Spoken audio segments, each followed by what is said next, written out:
여러분, 안녕하세요. 아침과 저녁에 서재에 오신 것을 환영합니다. 문자를 프리즘 삼아 성장의 혼란과 깨달음을 비추고 이야기를 배삼아 가보지 못한 인생의 기슭으로 건너갑니다. 나는 개방형 주방의 대리석 조리대 앞에 서서 마지막 요리인 돔찜을 접시에 담았다.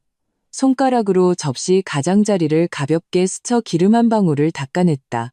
이 접시는 포르투갈에서 사온 수공예 도자기로 한 세트에 800만 원이나 했다.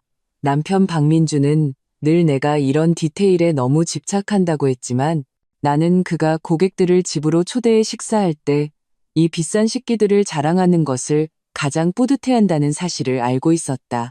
지우야, 뭐 도와줄 거 있니? 등 뒤에서 들려온 엄마의 목소리에는 조심스러움이 묻어 있었다. 돌아보니 엄마는 주방 입구에 서서 불안한 듯 두 손을 만지작거리고 계셨다. 오늘 엄마는 작년에 내가 사들인 짙은 남색 원피스를 일부러 입고 오셨다. 옷에 붙은 가격표는 내가 세심하게 떼어냈다. 이 옷이 30만 원이 넘는다는 걸 아시면 분명 마음이 아파 잠도 못 주무실 테니까 엄마, 그냥 앉아 계세요. 나는 손을 닫고 다가가 엄마를 가볍게 안아드렸다. 멀리서 오셨는데 좀 더 쉬세요. 가만히 있는 것도 심심해서 그래. 엄마는 웃으셨고 눈가의 주름이 부드럽게 펴졌다.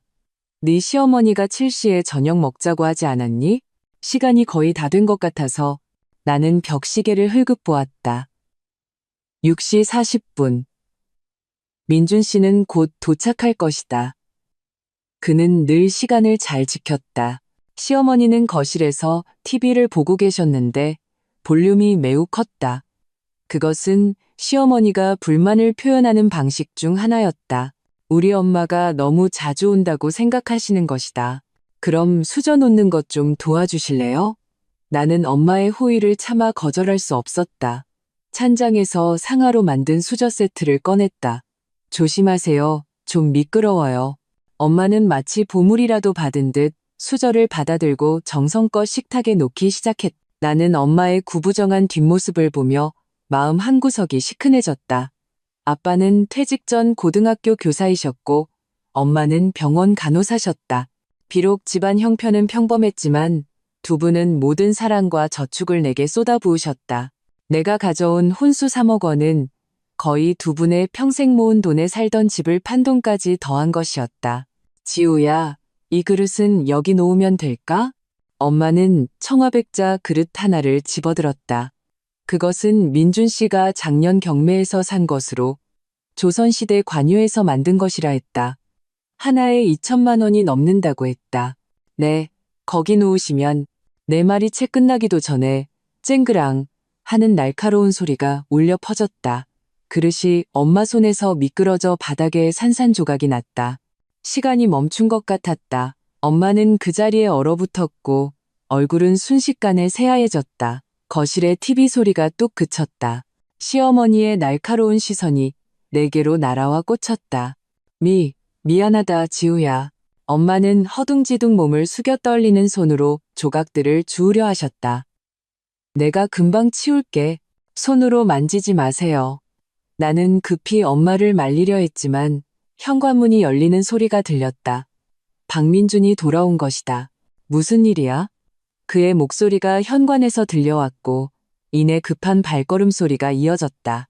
바닥에 파편을 본 그의 얼굴은 즉시 싸늘하게 굳어졌다. 민준 씨 엄마가 실수로 내가 한 걸음 나서서 설명하려 했지만 민준 씨는 나를 지나쳐 엄마를 쏘아보았다. 그의 목소리는 얼음장처럼 차가웠다. 이 그릇이 얼마짜리인 줄 아세요? 2천만 원입니다. 어머님 평생 연금으로도 못 갚아요. 엄마는 그 자리에 얼어붙어 입술을 떨며 아무 말도 하지 못하셨다. 나는 엄마가 그렇게 연약한 모습을 보이시는 것을 처음 보았다. 내 기억 속의 엄마는 언제나 모든 문제를 해결할 수 있는 슈퍼맨이셨다. 박민준, 나는 목소리를 높였다. 그냥 그릇 하나일 뿐이야. 엄마가 일부러 그런 것도 아니잖아. 그냥 그릇 하나?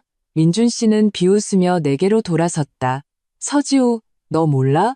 이 골동품들은 내가 얼마나 공들여 모은 건지? 내 엄마는 집에 올 때마다 조심성 없이 뭘 깨고 엎지르고 여기가 무슨 재래시장인 줄 알아? 나는 화가 나 온몸이 떨렸지만 엄마가 눈물을 머금은 채 내게 고개를 젓는 것을 보았다. 당신 때문에 민준 씨와 다투지 말아달라고 애원하고 계셨다. 그때 시어머니가 다가와 빈정거리며 말했다. 아이고, 액땜했다 치지 뭐. 근데 사부인, 앞으로 이런 건 만지지 마세요. 그냥 도우미 아주머니 시키면 되니까. 우리 집에는 도우미가 없었다. 결혼 후 모든 집안일은 내가 했다. 시어머니는 매일 고스톱을 치거나 쇼핑하러 다니는 게 전부였다. 죄송합니다. 다 제 잘못입니다. 엄마는 비굴할 정도로 사과하셨다. 저, 내일 돌아가겠습니다. 내일까진 필요 없고, 민준 씨가 냉정하게 말했다. 지금 당장 꺼지세요. 그 말은 칼이 되어 내 심장을 찔렀다. 나는 눈을 크게 뜨고 내 귀를 의심했다. 내 눈앞에 이 흉측한 얼굴을 한 남자가 나를 쫓아다닐 때 매일 꽃을 보내고 비 오는 날이면 자기 외투를 벗어주고 우리 아빠가 아프셨을 때 발벗고 나서던 그 박민준이 정말 맞을까? 민준 씨, 미쳤어요? 우리 엄마야. 내 목소리가 떨렸고 주먹이 저절로 굳게 쥐어졌다. 뭐, 내가 틀린 말 했어? 민준 씨는 비웃었다. 너희 집, 우리 박씨 집안 배경 보고 접근한 거 아니었어? 혼수 3억? 내 눈엔 그깟 돈피도 아니야. 내 엄마 같은 서민 티나는 거 보기만 해도 짜증나. 시어머니는 옆에서 거들었다. 지우야, 민준이가 말이 좀 직설적이긴 해도 내 엄마가 확실히 분수를 좀 모르시긴 했지. 나는 눈앞에 두 사람을 보며 문득 너무나 낯설게 느껴졌다. 3년 동안 나는 우리가 한 가족이라고 믿었다. 하지만 그들 눈에 나와 우리 엄마는 시종일관 외부인이었고 그들에게 빌부터 사는 가난한 친척일 뿐이었다. 엄마는 이미 조용히 객실로 걸어가 막 풀어놓았던 짐을 다시 싸기 시작하셨다. 나는 따라 들어가 문을 닫았다. 눈물이 마침내 터져 나왔다. 엄마, 죄송해요. 나는 엄마의 깡마른 몸을 안았다. 엄마에게서 익숙한 분 냄새가 났다. 바보 같은 소리. 엄마는 내 등을 가볍게 토닥여 주셨다. 민준이 걔도 일 때문에 스트레스가 많을 텐데 내가 이럴 때 와서 괜히 집만 됐어. 아니에요. 엄마 잘못 아니에요. 나는 흐느끼며 이 갑작스러운 폭풍을 어떻게 설명해야 할지 몰랐다. 박민주는 자신의 경멸을 이토록 노골적으로 드러낸 적이 없었다. 적어도 내 앞에서는. 엄마는 금세 단출한 짐을 다 챙기셨다.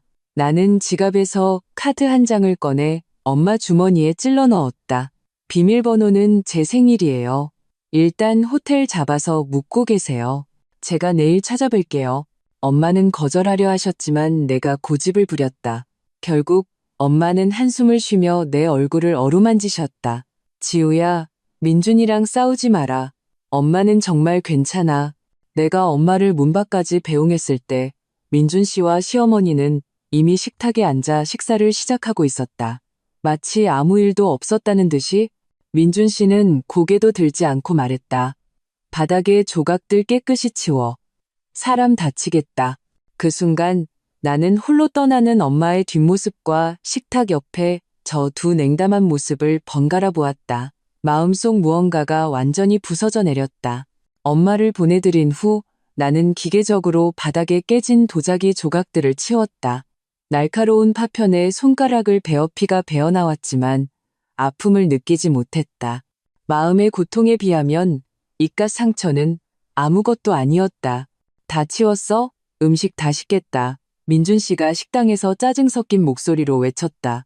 나는 휴지로 상처를 누르고 심호흡을 한 뒤 식당으로 돌아갔다. 시어머니는 이미 밥을 반 그릇이나 드시고 계셨고 반찬 속에 파와 생강을 까다롭게 골라내고 있었다. 민준 씨는 휴대폰을 보며 입가에 희미한 미소를 띠고 있었다. 20분 전 그 흉악한 모습은 온데간데 없었다. 나는 의자를 빼서 앉았다. 밥그릇의 밥은 이미 온기를 잃었다. 지우야, 내가 뭐라 하는 건 아니지만 시어머니는 음식을 씹으며 웅얼거렸다. 내 엄마도 연세가 있으시니 손발이 굼뜬 건 당연해. 하지만 이렇게 귀한 물건을 어떻게 만지게 하니? 나는 젓가락을 쥔 손에 힘을 주었고 손가락 마디가 하얗게 질렸다. 3년 전 시어머니를 처음 뵈었을 때 그분은 내 손을 잡고 우리 엄마가 참 가정교육을 잘 시키셨다며 그런 집안에서 자란 딸이라 사리분별을 잘할 거라고 칭찬하셨었다.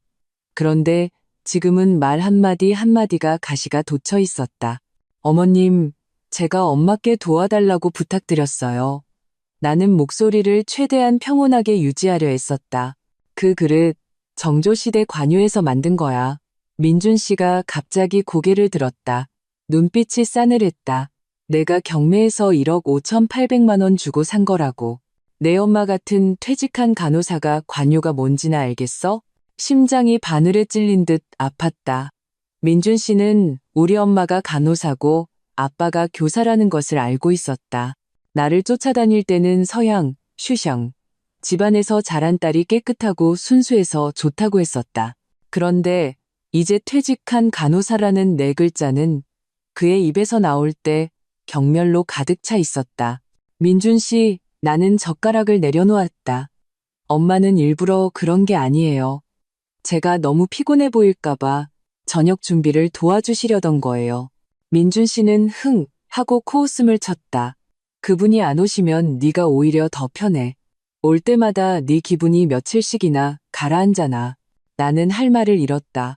그는 엄마가 내게 얼마나 중요한 존재인지 늘 알고 있었던 것이다.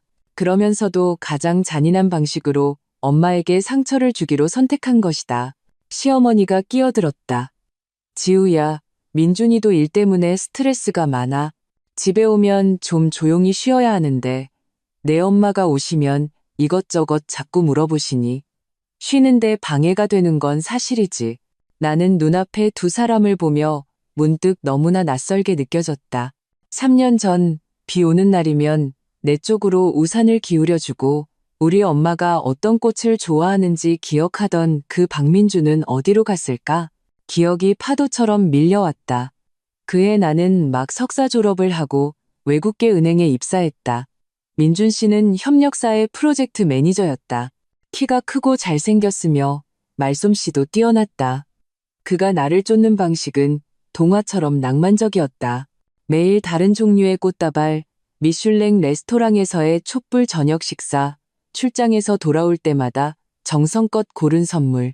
가장 나를 감동시켰던 것은 우리 부모님에 대한 존중이었다. 아빠가 한 번 입원하셨을 때 그는 매일 병원에 와서 간호를 도왔다. 간호사들조차 이 예비 사위가 친아들보다 낫다고 칭찬할 정도였다. 엄마가 난초를 좋아하시자 그는 사람을 시켜 제주도에서 희귀 품종을 공수해왔다. 결혼 후 반년은 달콤했다. 하지만 점차 민준 씨는 변했다. 그는 내 옷차림을 지적하기 시작했고 친구들과의 만남을 간섭했으며 우리 부모님에 대한 태도도 점점 차가워졌다. 나는 계속해서 스스로에게 되뇌었다. 일 스트레스가 많아서 그런 걸 거야. 아내로서 이해해줘야 해. 오늘 밤 그가 우리 엄마에게 꺼져라고 말하기 전까지는 저 다 먹었어요. 나는 거의 손도 대지 않은 밥그릇을 밀치고 일어섰다. 거기서 등 뒤에서 민준 씨의 목소리가 들려왔다. 그게 무슨 태도야? 돌아보니 그의 얼굴은 싸늘하게 굳어 있었다. 시어머니는 옆에서 고개를 저으며 이 아이는 철이 없다는 표정을 짓고 있었다. 피곤해서 쉬고 싶어요. 나는 최대한 평온하게 말했다. 민준 씨는 나를 몇 초간 쳐다보더니 갑자기 웃었다. 그래, 들어가. 내일 김 사장님 댁에 오시니까 맛있는 음식 좀 준비해놔. 나는 고개를 끄덕이고 도망치듯 침실로 돌아왔다. 문을 닫자마자 엄마에게 전화를 걸었다. 한참 동안 받지 않으셨다. 마음이 조여왔다. 다시 걸려던 찰나 휴대폰이 진동했다. 엄마의 문자였다. 지우야, 엄마 호텔에 잘 들어왔어. 걱정 말고 푹 쉬어. 민준이랑 싸우지 말고. 코끝이 찡해지며 눈물이 휴대폰 화면 위로 떨어졌다. 엄마는 늘 이렇다. 자신이 상처받고도 나를 위로하려 하신다. 나는 푹 쉬시라고 내일 찾아뵙겠다고 답장을 보내고 침대 가장자리에 주저앉아 천장을 멍하니 바라보았다. 화장대 위에는 우리의 결혼 사진이 놓여 있었다. 사진 속 민준 씨는 말끔한 정장 차림에 부드러운 미소를 짓고 있었고 나는 하얀 웨딩드레스를 입고 그의 어깨에 기댄 채 행복한 표정이었다. 지금 보니 그 미소 뒤에 얼마나 많은 위선이 숨어 있었을까? 침대 옆 탁자에는 작은 액자가 하나 놓여 있었다. 내가 대학원 졸업식 때 부모님과 함께 찍은 사진이었다. 아빠의 근엄한 얼굴에 드물게 미소가 어려 있었고 엄마의 눈에는 자랑스러운 눈물이 반짝였다. 그 3억 원의 혼수를 위해 두 분은 30년 동안 사셨던 낡은 아파트를 팔고 경기도의 작은 아파트로 이사하셨다. 아빠는 말씀하셨다. 내 딸만 행복하다면 뭐든 다 괜찮아. 마음이 두 갈래로 찢어지는 것 같았다. 한편으로는 당장이라도 뛰쳐나가 엄마를 찾고 싶었고 다른 한편으로는 내일 어떻게 집안 분위기를 완화시킬지 겁을 내고 있었다. 나는 갈등이 두려웠고 이 결혼을 잃는 것이 두려웠으며 내가 사람을 잘못 봤다는 것을 인정하기가 더 두려웠다. 욕실 문이 열리고 민준 씨가 머리를 닦으며 나왔다. 허리에는 수건 한 장만 두르고 있었다. 물방울이 그의 단단한 가슴을 따라 흘러내렸다. 한때 나를 얼굴 붉히게 했던 이 몸이 지금은 낯설게만 느껴졌다. 아직도 화났어? 그는 침대 가장자리에 앉아 내 얼굴을 만지려 손을 뻗었다. 나는 무의식적으로 피했다. 그의 눈빛이 즉시 차가워졌다. 서지우, 해줄 때 잘해. 그는 일어서며 목소리를 낮췄다. 내 집 그깟 혼수 아니었으면 내가 너랑 결혼했을 것 같아? 그 말은 얼음물 한 통을 뒤집어 쓴 것 같았다. 나는 눈을 크게 뜨고 내 귀를 의심했다. 민준 씨는 자신이 실언했다는 것을 깨달았는지 표정을 바꾸고는 다시 부드러운 말투로 말했다. 됐어. 오늘 내가 너무 피곤해서 헛소리를 했네. 내가 너 사랑하는 거 알잖아. 그는 몸을 숙여 키스하려 했지만 내가 고개를 돌려 피했다. 그는 차갑게 코웃음을 치고는 잠옷을 들고 객실로 가버렸다. 나는 침대 가장자리에 멍하니 앉아 있었다. 온몸이 차가웠다. 민준 씨의 말이 머릿속에서 계속 맴돌았다. 네 집 그깟 혼수 아니었으면. 휴대폰이 갑자기 진동했다. 절친 수진이의 카톡이었다. 지우야, 자, 무슨 일인데? 있잖아, 너한테 할 말이 있어.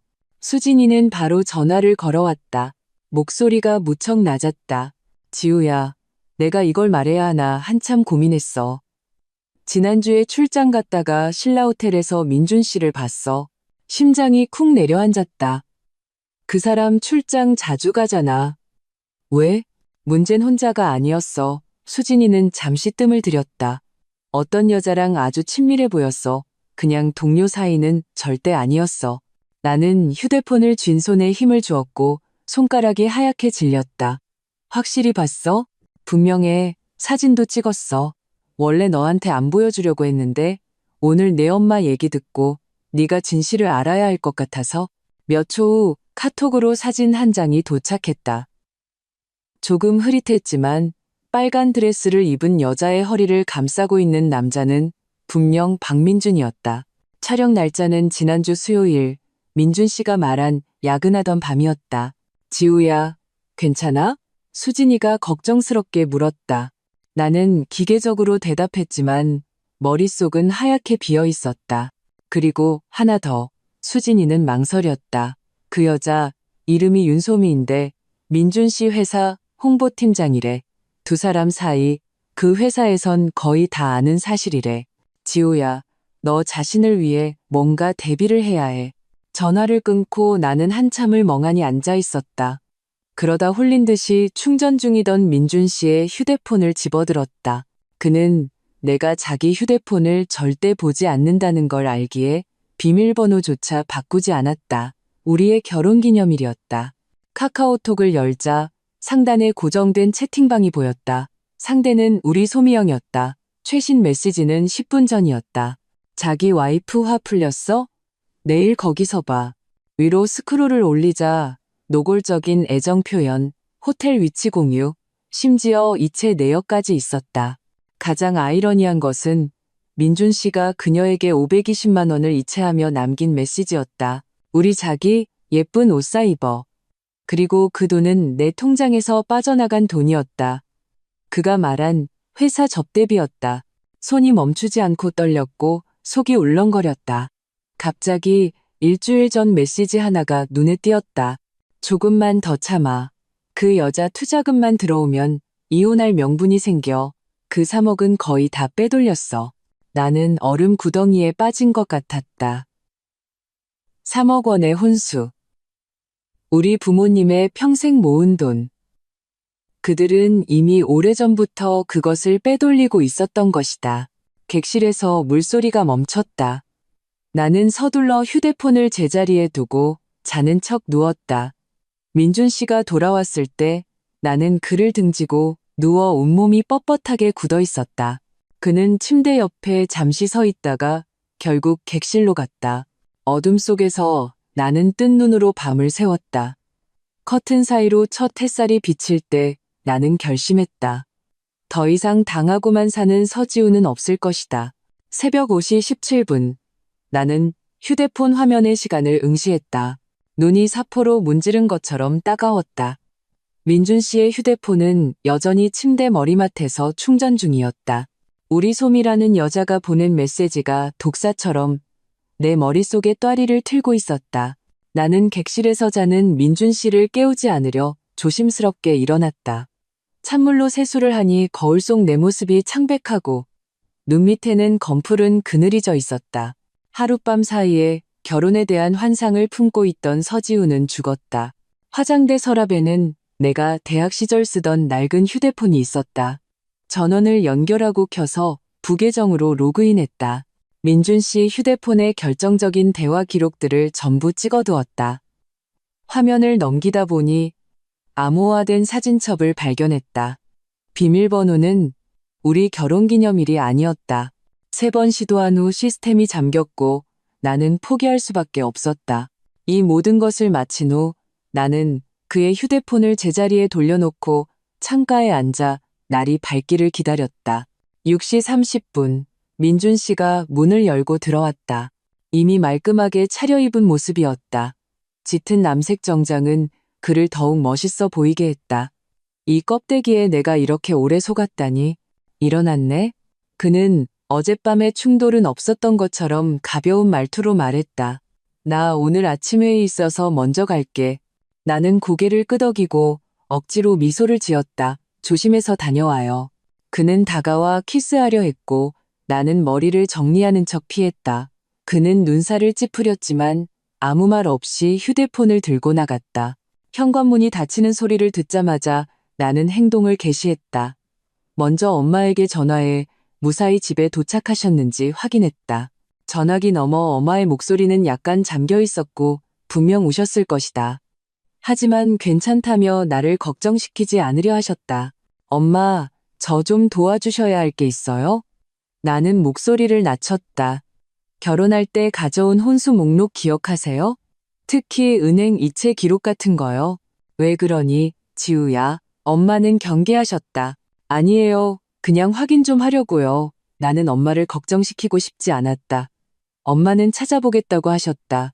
전화를 끊고 바로 수진이에게 전화했다.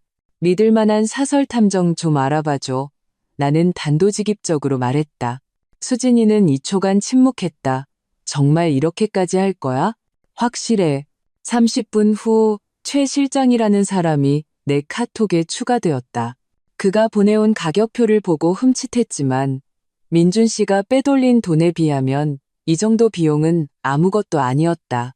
나는 그에게 계약금을 보내고 민준 씨의 재무 상태와 윤솜이라는 여자에 대해 집중적으로 조사해달라고 요청했다. 이 모든 것을 마치고 나는 평소처럼 집안일을 하고 저녁을 준비하려 했었다. 시어머니는 고스톱을 치러 나가셨고 집은 무서울 정도로 조용했다. 오후 3시 최 실장에게서 첫 번째 보고서가 도착했다. 그 효율성에 놀랐다. 보고서에는 민준 씨와 윤소미가 호텔을 드나드는 사진 수십 장이 있었고 그 기간은 2년에 달했다. 더 놀라운 것은 그들에게 3살짜리 딸이 있고 경기도의 한 빌라에서 키우고 있다는 사실이었다. 나는 떨리는 손으로 재무 부분을 넘겼다. 민준 씨가 지난 2년간 투자 명목으로 약 1억 5천만 원을 빼돌렸고 그 대부분이 세 개의 페이퍼 컴퍼니로 흘러 들어갔다는 것을 발견했다. 이 회사들의 법인 대표는 모두 윤솜이었다. 나는 화장실로 달려가 헛구역질을 했다. 목이 타는 듯 아팠다. 나는 배신당했을 뿐만 아니라 내연녀와 그 아이를 키우는 현금인출기 취급을 받고 있었던 것이다. 내가 사업 투자금이라고 믿었던 돈이 전부 다른 사람의 주머니로 들어가고 있었다.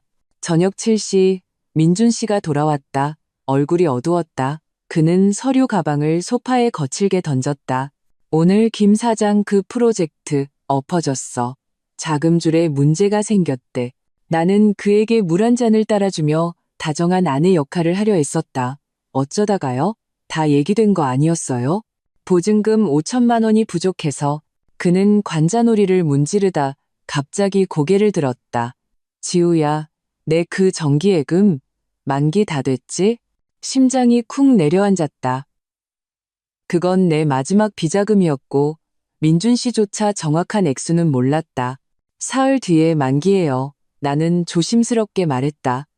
한 5천만 원 좀 넘게 있을 거예요. 민준 씨의 눈이 빛났다. 그거 일단 나한테 보내줘. 급한 불부터 끄고 2달 뒤에 이자까지 쳐서 갚을게. 그렇게 큰 돈이 필요한 프로젝트예요? 나는 궁금한 척했다. 말해줘도 몰라. 그는 짜증스럽게 손을 내저었다. 내일 바로 은행 가서 처리해.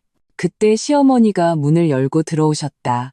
우리의 대화를 듣고는 바로 거들었다. 지우야, 남편 사업이 중요하지. 돈 그냥 놔둬서 뭐하니? 민준이 투자하게 줘. 나는 고개를 숙여 생각하는 척했다. 실제로는 눈 속의 냉소를 감추기 위해서였다.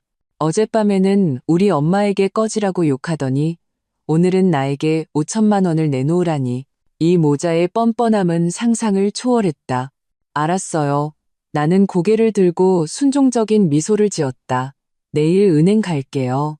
민준 씨는 눈에 띄게 안심했고 드물게 나를 칭찬했다.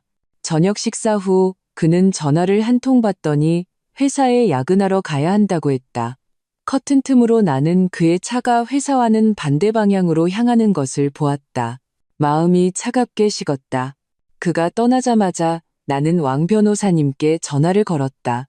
왕 변호사님은 우리 아버지의 오랜 친구이자 유명한 이혼 전문 변호사이셨다. 왕 아저씨, 저 지우예요.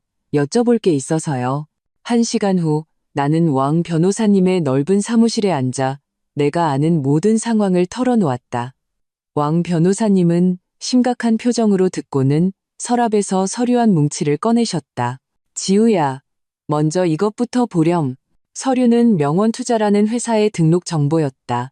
법인 대표는 박민준, 자본금 5천만 원은 전부 내 혼수에서 나간 돈이었다. 하지만 나는 이 회사에 대해 들어본 적이 없었다. 이건 내 남편 명의의 페이퍼 컴퍼니란다. 왕 변호사님은 안경을 고쳐 쓰셨다. 최근에 해외 계좌로 거액의 자금이 흘러들어간 걸 확인했어. 지우야, 네 남편이 자산을 빼돌리고 있는 것 같구나. 손이 떨리기 시작했다. 제가 뭘 할 수 있을까요? 우선 섣불리 움직이지 마라. 왕 변호사님은 내게 목록 하나를 건네주셨다. 네가 찾을 수 있는 모든 재산 증명, 은행 거래 내역, 통화 기록을 모아라. 그리고 그 5천만 원은 절대 주면 안 된다.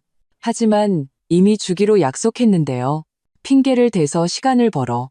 은행 시스템이 업그레이드 중이라거나 부모님 서명이 필요하다고 해. 왕 변호사님의 눈빛은 날카로웠다. 변호사 사무실을 나설 때 하늘은 이미 어두워져 있었다. 나는 거리에 서서 오가는 차들을 보며 문득 극심한 외로움을 느꼈다. 휴대폰이 울렸다. 시어머니였다. 언제 집에 오냐며 민준 씨가 선물을 사왔다고 했다. 집에 돌아오니 탁자 위에 에르메스 주황색 상자가 놓여 있었다. 열어보니 스카프 한 장이었다. 가격표에는 38만 원이라고 적혀 있었다. 민준 씨는 소파에 앉아더이한 표정으로 나를 보고 있었다. 마음에 들어? 오늘 매장 지나가다가 네가 갖고 싶어 했던 게 생각나서. 나는 역겨움을 참고 깜짝 놀란 척했다. 이 스카프 가격은 그가 내연녀에게 보내준 돈의 푼돈에도 미치지 못했다. 그런데 이제 이깟 작은 선물로 내 5천만 원을 얻으려 하다니. 고마워요, 여보. 정말 예쁘다. 나는 거울 앞에서 스카프를 매만지며 갑자기 미간을 찌푸렸다. 아, 저 내일 은행 못 갈 것 같아요. 방금 문자가 왔는데 신분증이 만료됐대요. 새로 발급받아야 해요. 민준 씨의 미소가 얼굴에 굳었다. 만료? 언제? 지난달에요. 깜빡했어요. 나는 순진하게 눈을 깜빡였다. 그래도 걱정 마세요. 내일 아침 일찍 동사무소 가서 급행으로 신청하면 사흘이면 나온대요. 그는 분명 불쾌했지만 어쩔 수 없다는 듯 빨리 처리해라고 중얼거릴 뿐이었다. 그날 밤 그는 유난히 살가웠다. 내 어깨를 주물러주고 현모양처라고 칭찬했다. 나는 역겨움을 참으며 그의 연기에 맞춰주었지만 마음속으로는 다음 계획을 짜고 있었다. 주말은 시어머니의 환갑이었다. 민준 씨는 시내에서 가장 고급스러운 호텔을 빌렸다. 나는 샤넬 투피스를 입고 박 씨 집안 대대로 내려오는 비취 목걸이를 하고 완벽한 며느리 역할을 했다. 친척들은 호화로운 연회장에 둘러앉아 술잔을 부딪혔고 내가 가장 많이 들은 말은 민준이가 참 능력 있어 돈줄을 물어왔네 같은 말들이었다. 민준 씨의 사촌 삼촌이 술에 취해 민준 씨의 어깨를 치며 큰 소리로 말했다. 이놈 눈썰미 하나는 기가 막히네. 그때 그렇게 많은 아가씨들이 널 쫓아다녔는데 넌 굳이 서씨 집안 딸을 고르더니 지금 봐봐. 혼수 3억에 저렇게 고분고분하기까지. 완전 하늘에서 떨어진 떡 아니냐. 테이블에 모든 사람이 박장대소했고 시어머니는 만족스러운 듯 입맛을 다셨다. 민준 씨는 웃으며 고개를 저었지만 그 표정은 명백히 동의하는 것이었다. 나는 와인잔을 쥔 손가락 마디가 하얗게 질렸지만 얼굴에는 격식 있는 미소를 유지했다. 이 순간 나는 내 위치를 완전히 깨달았다. 박씨 집안 사람들 눈에 나는 그저 두둑한 혼수를 들고 온 현금인 출기이자 마음대로 모욕할 수 있는 부속품에 불과했다. 연애가 끝나고 민준 씨는 만취했다. 내가 그를 차에 태울 때 그는 온몸으로 내게 기대며 소미야라고 중얼거렸다. 앞자리의 시어머니는 못 들은 척했고 나는 못 알아들은 척했다. 집에 돌아와 민준 씨를 눕히고 나는 욕실 문을 잠갔다. 물소리로 소리를 감추고 최 실장에게 전화를 걸었다. 박민준과 윤소미의 모든 자료를 원해요. 최대한 상세하게요. 그리고 그 세 개의 페이퍼 컴퍼니 자금 흐름도 추적해주세요. 서지우 씨, 새로운 발견이 있습니다. 최 실장의 목소리는 흥분되어 있었다. 남편분 명의의 회사는 그 세 개뿐만이 아닙니다. 케이맨 제도에 등록된 여객 회사가 2개 더 있어요. 지난 6개월간 1억 2천만 원이 복잡한 경로를 통해 그곳으로 흘러들어갔습니다. 피가 얼어붙는 것 같았다. 케이맨 제도, 돈 세탁과 탈세의 천국. 박민주는 대체 무슨 짓을 하고 있는 걸까? 최종 행선지를 추적할 수 있나요? 시간이 좀 걸립니다. 그리고 비용도. 돈은 문제없어요. 나는 단호하게 말했다. 확실한 증거가 필요해요. 전화를 끊고 나는 거울 속의 나를 보았다. 눈빛이 낯설게 변해 있었다. 거기에는 더 이상 망설임이나 두려움이 없었고 오직 차가운 결의만 있었다. 박민주는 내가 순한 양인 줄 알았다. 마음대로 잡을 수 있는. 하지만 그는 틀렸다. 아주 크게 틀렸다. 오늘부터 서지우는 더 이상 피해자가 아니다. 나는 그 모자가 우리 엄마를 모욕하고 내 감정을 기만하고 내 재산을 훔친 대가를 치르게 할 것이다. 하나의 계획이 내 마음속에서 서서히 형태를 갖추기 시작했다. 표면이 평온할수록 물밑은 더욱 거세게 요동치는 법이다. 게임은 이제 막 시작되었다. 신분증 재발급은 됐어? 아침 식탁에서 민준 씨가 휴대폰을 보며 물었다. 날씨를 묻는 것처럼 무심한 말투였다. 나는 커피잔을 내려놓고 미안한 표정을 지었다. 동사무소 시스템에 오류가 생겨서 다음 주에나 나온대요. 민준 씨의 미간이 즉시 찌푸려졌다. 왜 이렇게 느려? 대신 다른 방법을 생각해봤어요. 나는 서둘러 그의 말을 끊고 가방에서 서류 하나를 꺼냈다. 은행 규정을 찾아봤는데 부부 공동명의 재테크 계좌를 개설하면 제가 매번 은행에 갈 필요 없이 당신이 직접 자금을 운용할 수 있대요. 민준 씨는 서류를 받아들고 의심스러운 눈초리로 훑어보았다. 이것은 왕 변호사님께 배운 전략이었다. 한 걸음 물러나 두 걸음 나아가는 것. 그가 계속해서 내 개인 예금을 요구하게 두느니 차라리 공동재테크를 제안하여 실질적으로 재정 통제권을 되찾는 것이었다. 이 위닌 펀드라는 건 뭐야? 그가 서류의 상품명을 가리키며 물었다. 은행에서 새로 나온 고수익 재테크 상품이에요. 나는 몸을 앞으로 기울이며 흥분한 척했다. 연수익률이 8%인데 최소 투자 금액이 5억이에요. 우리가 흩어져 있는 돈을 모아서 투자하면 그냥 입출금 통장에 넣어두는 것보다 훨씬 이득이죠. 민준 씨의 눈이 반짝였다. 나는 그를 너무 잘 알았다. 탐욕은 그의 치명적인 약점이었다. 8%의 수익률은 그를 낚기에 충분했다. 안전해? 절대 안전하죠. 국책은행 보증 상품이에요. 나는 상품 설명서를 펼쳐 위험고지 부분을 가리켰다. 원금 보장형 변동 수익 상품이라 최악의 경우에도 수익률이 좀 낮아질 뿐 원금은 절대 안전해요. 사실 이 설명서는 내가 왕 변호사님께 부탁해 위조한 것이었다. 진짜 위님 펀드는 중위험 펀드 상품으로 수익률은 4% 정도에 불과했다. 하지만 민준 씨는 이런 세부 사항에는 관심이 없었다. 그는 오직 숫자 크기만 볼 뿐이었다. 좋아. 그럼 그 계좌로 만들자. 민준 씨는 입을 닫고 일어섰다. 오늘 오후에 시간 되니까 같이 은행 가. 나는 속으로 안도의 한숨을 내쉬었다. 계획의 첫 단계는 성공이었다. 하지만 그는 돌아서며 덧붙였다. 아, 그 5천만 원은 일단 내 회사 계좌로 보내. 급한 불부터 끄고 나머지를 재테크하자. 심장이 철렁 내려앉았지만 겉으로는 아무렇지 않은 척했다. 하지만 은행 규정상 공동 계좌를 개설하면 첫 자금은 3개월 동안 묶어둬야 우대금리를 받을 수 있대요. 아니면 이렇게 할까요? 제가 엄마한테서 일단 5천만 원 빌려서 드릴게요. 이것은 위험한 떠보기였다. 나는 민준 씨가 우리 엄마에게 돈을 빌리는 이 차라리 기다릴 것이라는 걸 알았다. 그것은 자신의 회사에 문제가 생겼다는 것을 인정하는 꼴이었으니까.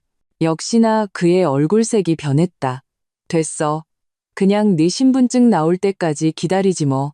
재테크 계좌 만드는 게 더 중요하지. 민준 씨가 떠난 후 나는 즉시 왕 변호사님께 전화를 걸었다. 그는 내 보고를 듣고 엄숙한 목소리로 말했다. 지우야, 그가 현금을 구하려 서두르고 있어. 상황이 우리가 생각하는 것보다 더 심각할 수 있다. 빨리 재산 보전 절차를 시작해야 해. 왕 변호사님의 지시에 따라 나는 비밀 작전을 시작했다. 먼저 부모님 명의의 집문서와 예금 통장을 은행 대여금고로 옮겼다. 다음으로는 내 명의의 모든 계좌 거래 내역을 정리했다. 마지막으로 민준 씨가 재산을 빼돌린 증거를 수집했다. 최 실장 쪽에서도 새로운 발견이 있었다. 그는 민준 씨와 윤소미가 그들의 어린 딸과 함께 어느 고급 아파트 단지에 있는 사진 한 묶음을 보내왔다. 사진 속 민준 씨는 아이를 안고 있었고 그 다정한 모습이 칼날처럼 내 마음을 찔렀다. 우리는 결혼 3년 동안 그는 늘 사업을 핑계로 아이 갖는 것을 미뤘었다. 그런데 이미 다른 사람과 완벽한 가정을 꾸리고 있었던 것이다. 더 놀라운 것은 최 실장이 추적한 민준 씨의 해외 계좌 자금이 윤소미 명의로 계속해서 이전되고 있다는 사실이었다. 그들은 분명히 뒤실을 준비하고 있었다. 내 자산을 모두 빼돌리고 나면 멀리 떠나버릴 생각이었던 것이다. 그날 오후 나와 민준 씨는 은행에 갔다. 내 제안에 따라 그는 회사 계좌에 있던 유동 자금 8천만 원을 새로 개설한 공동계좌로 이체했다. 은행원이 업무를 처리할 때 나는 그가 비밀번호를 누르는 손가락이 미세하게 떨리는 것을 보았다. 이 돈은 그에게 분명 매우 중요했다. 됐어요. 3개월 뒤면 수익을 볼 수 있겠네요. 은행을 나올 때 나는 그의 팔짱을 끼고 그의 어두운 표정을 못 본 척했다. 집으로 가는 길에 민준 씨의 휴대폰이 울렸다.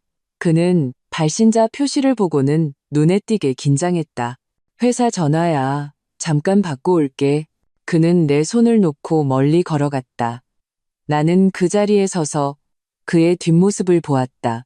10여 미터나 떨어져 있었지만 그의 억눌린 분노 섞인 목소리가 들렸다. 며칠만 더 기다리라고 했잖아. 돈은 준비됐는데 절차가 필요하다고. 늦어도 다음 주까지는 된다고 전해. 통화가 끝난 후 그는 한참 표정을 고치고 나서야 내게 돌아왔다. 나는 걱정하는 척 물었다. 회사에 문제 있어요? 아니, 그냥 사소한 일이야. 그는 억지로 웃었지만 눈빛은 흔들렸다. 그 순간 나는 민준 씨가 큰 공경에 처했고 내 돈이 그의 유일한 구명줄이라는 것을 확신했다. 이 사실은 나를 두렵게도 흥분되게도 만들었다. 사냥꾼이 자신이 사냥감이 되었다는 것을 깨달았을 때 게임은 흥미로워지는 법이다. 일주일 후 민준 씨의 동생 박민호가 결혼을 했다. 장남으로서 민준 씨는 당연히 비용의 대부분을 부담해야 했고 그것은 내 돈을 쓴다는 의미였다. 지우야, 민호 결혼식 예산이 좀 초과됐어. 저녁 식사 때 민준 씨가 무심하게 말했다. 호텔 계약금이 3천만 원, 주류가 2천만 원, 그리고 웨딩업체 잔금까지 대략 1억 좀 넘게 필요할 것 같아. 나는 국을 뜨던 손을 멈칫했다. 1억, 이건 웬만한 호화 결혼식의 전체 비용에 맞먹는 금액이었다. 그렇게 많이요? 원래 예산이 5천만 원 아니었어요? 나는 목소리가 저항이 아닌 그저 놀란 것처럼 들리게 하려 애썼다. 시어머니가 즉시 끼어들었다. 지우야, 박씨 집안에서 며느리 들이는데 너무 초라하게 할 순 없잖니. 민호 여자친구네 집안이 괜찮아서 우리가 꿀리면 안 돼. 나는 고개를 숙여 국을 마시며 눈 속에 냉소를 감췄다. 박민호는 하는 일 없이 빈둥거리는 한량으로 매일 클럽이나 도박장을 들락거렸다. 어떤 괜찮은 여자가 그에게 시집오려 하겠는가. 박씨 집안, 정확히는 내 돈을 노린 것일 뿐 문제없어요. 나는 고개를 들고 온화한 미소를 지었다. 하지만 공동 계좌에 있는 돈은 지금 뺄 수 없으니까 제 개인 예금을 써야겠네요. 며칠 정도 시간이 걸릴 거예요. 민준 씨의 표정이 눈에 띄게 풀어졌다. 급한 거 아니야. 월말까지만 들어오면 돼. 그날 밤 나는 몰래 웨딩업체에 아는 사람을 통해 박민호의 예비 신부 이채린의 배경을 알아보았다. 역시나 예상대로였다. 이 집안 괜찮은 아가씨는 평범한 가정 출신이었지만 나이트클럽에서 박민호를 만난 후 요구한 예단비만 5천만 원에 달했다. 이채린, 걔 만만치 않은 애야. 웨딩업체에 김대리가 전화로 수다를 떨었다. 듣자 하니 전 남자친구가 재벌 2세였는데 헤어질 때 엄청 시끄러웠대. 법정까지 갈 뻔했다던데. 마음속에 어떤 생각이 스쳤다. 그 전 남자친구 연락처 혹시 알아요? 이틀 후 나는 이채린의 전 남자친구 진우 씨를 만났다. 그는 점잖은 젊은이였지만 이채린 이야기를 할 때는 혐오감을 감추지 못했다. 걔, 저랑 사귈 때 동시에 남자 셋을 만나고 있었어요. 진우 씨는 냉소했다. 걔가 몰래 제 예금을 빼돌린 걸 발견하지 못했다면 하마터면 그 악녀랑 결혼할 뻔했죠. 예금을 빼돌렸다고요? 나는 예리하게 핵심을 파고들었다. 진우 씨는 고개를 끄덕였다. 제가 모바일 뱅킹 쓸 때 비밀번호를 훔쳐보고는 제 명의로 2억 원을 대출받았더라고요. 다행히 일찍 발견해서 망정이지. 카페를 나올 때 내 손에는 녹음 파일 하나와 사진 몇 장이 들려 있었다. 이채린과 박민호 정말 천생연분이었다. 결혼식 사흘 전 민준 씨는 갑자기 내게 좋은 소식이 있다며 말했다. 이채린의 부모님이 결혼 후 신혼부부를 우리 빌라에 들어와 살게 하자고 제안했다는 것이다. 어차피 그 빌라 비워두는 건데 뭐. 민준 씨는 당연하다는 듯 말했다. 젊은 애들이 막 시작할 때는 집안에서 도와줘야지. 그 빌라는 내 혼수로 산 것으로 강남의 가장 비싼 동네에 위치해 시가 20억에 육박했다. 나는 분노를 억누르고 생각하는 척했다. 하지만 빌라에 오랫동안 사람이 안 살아서 대청소도 하고 수리도 해야 해요. 일단 호텔에 묵으라고 하고 정리되면 들어오라고 하죠. 민준 씨는 마지못해 내 제안에 동의했지만 나는 이것이 일시적인 핑계일 뿐이라는 것을 잘 알았다. 일단 박민호 부부가 들어오면 다시 내보내기는 어려울 것이다.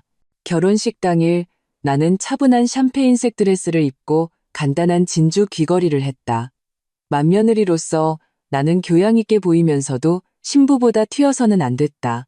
민준 씨는 내 분별력에 만족하며 이례적으로 나를 몇 마디 칭찬했다. 호텔 연회장은 화려하게 장식되어 있었다. 생화, 크리스털 샹들리에, 샴페인 타워 등 사치의 극치를 달렸다. 나는 차가운 눈으로 박씨 집안 사람들이 으스대며 다니는 것을 보았다. 마치 그들이 태어날 때부터 이런 부귀 영화를 누린 것처럼 3년 전 민준 씨가 아직 회사에서 배정해준 독신자 아파트에 살았다는 것을 누가 상상이나 할 수 있을까?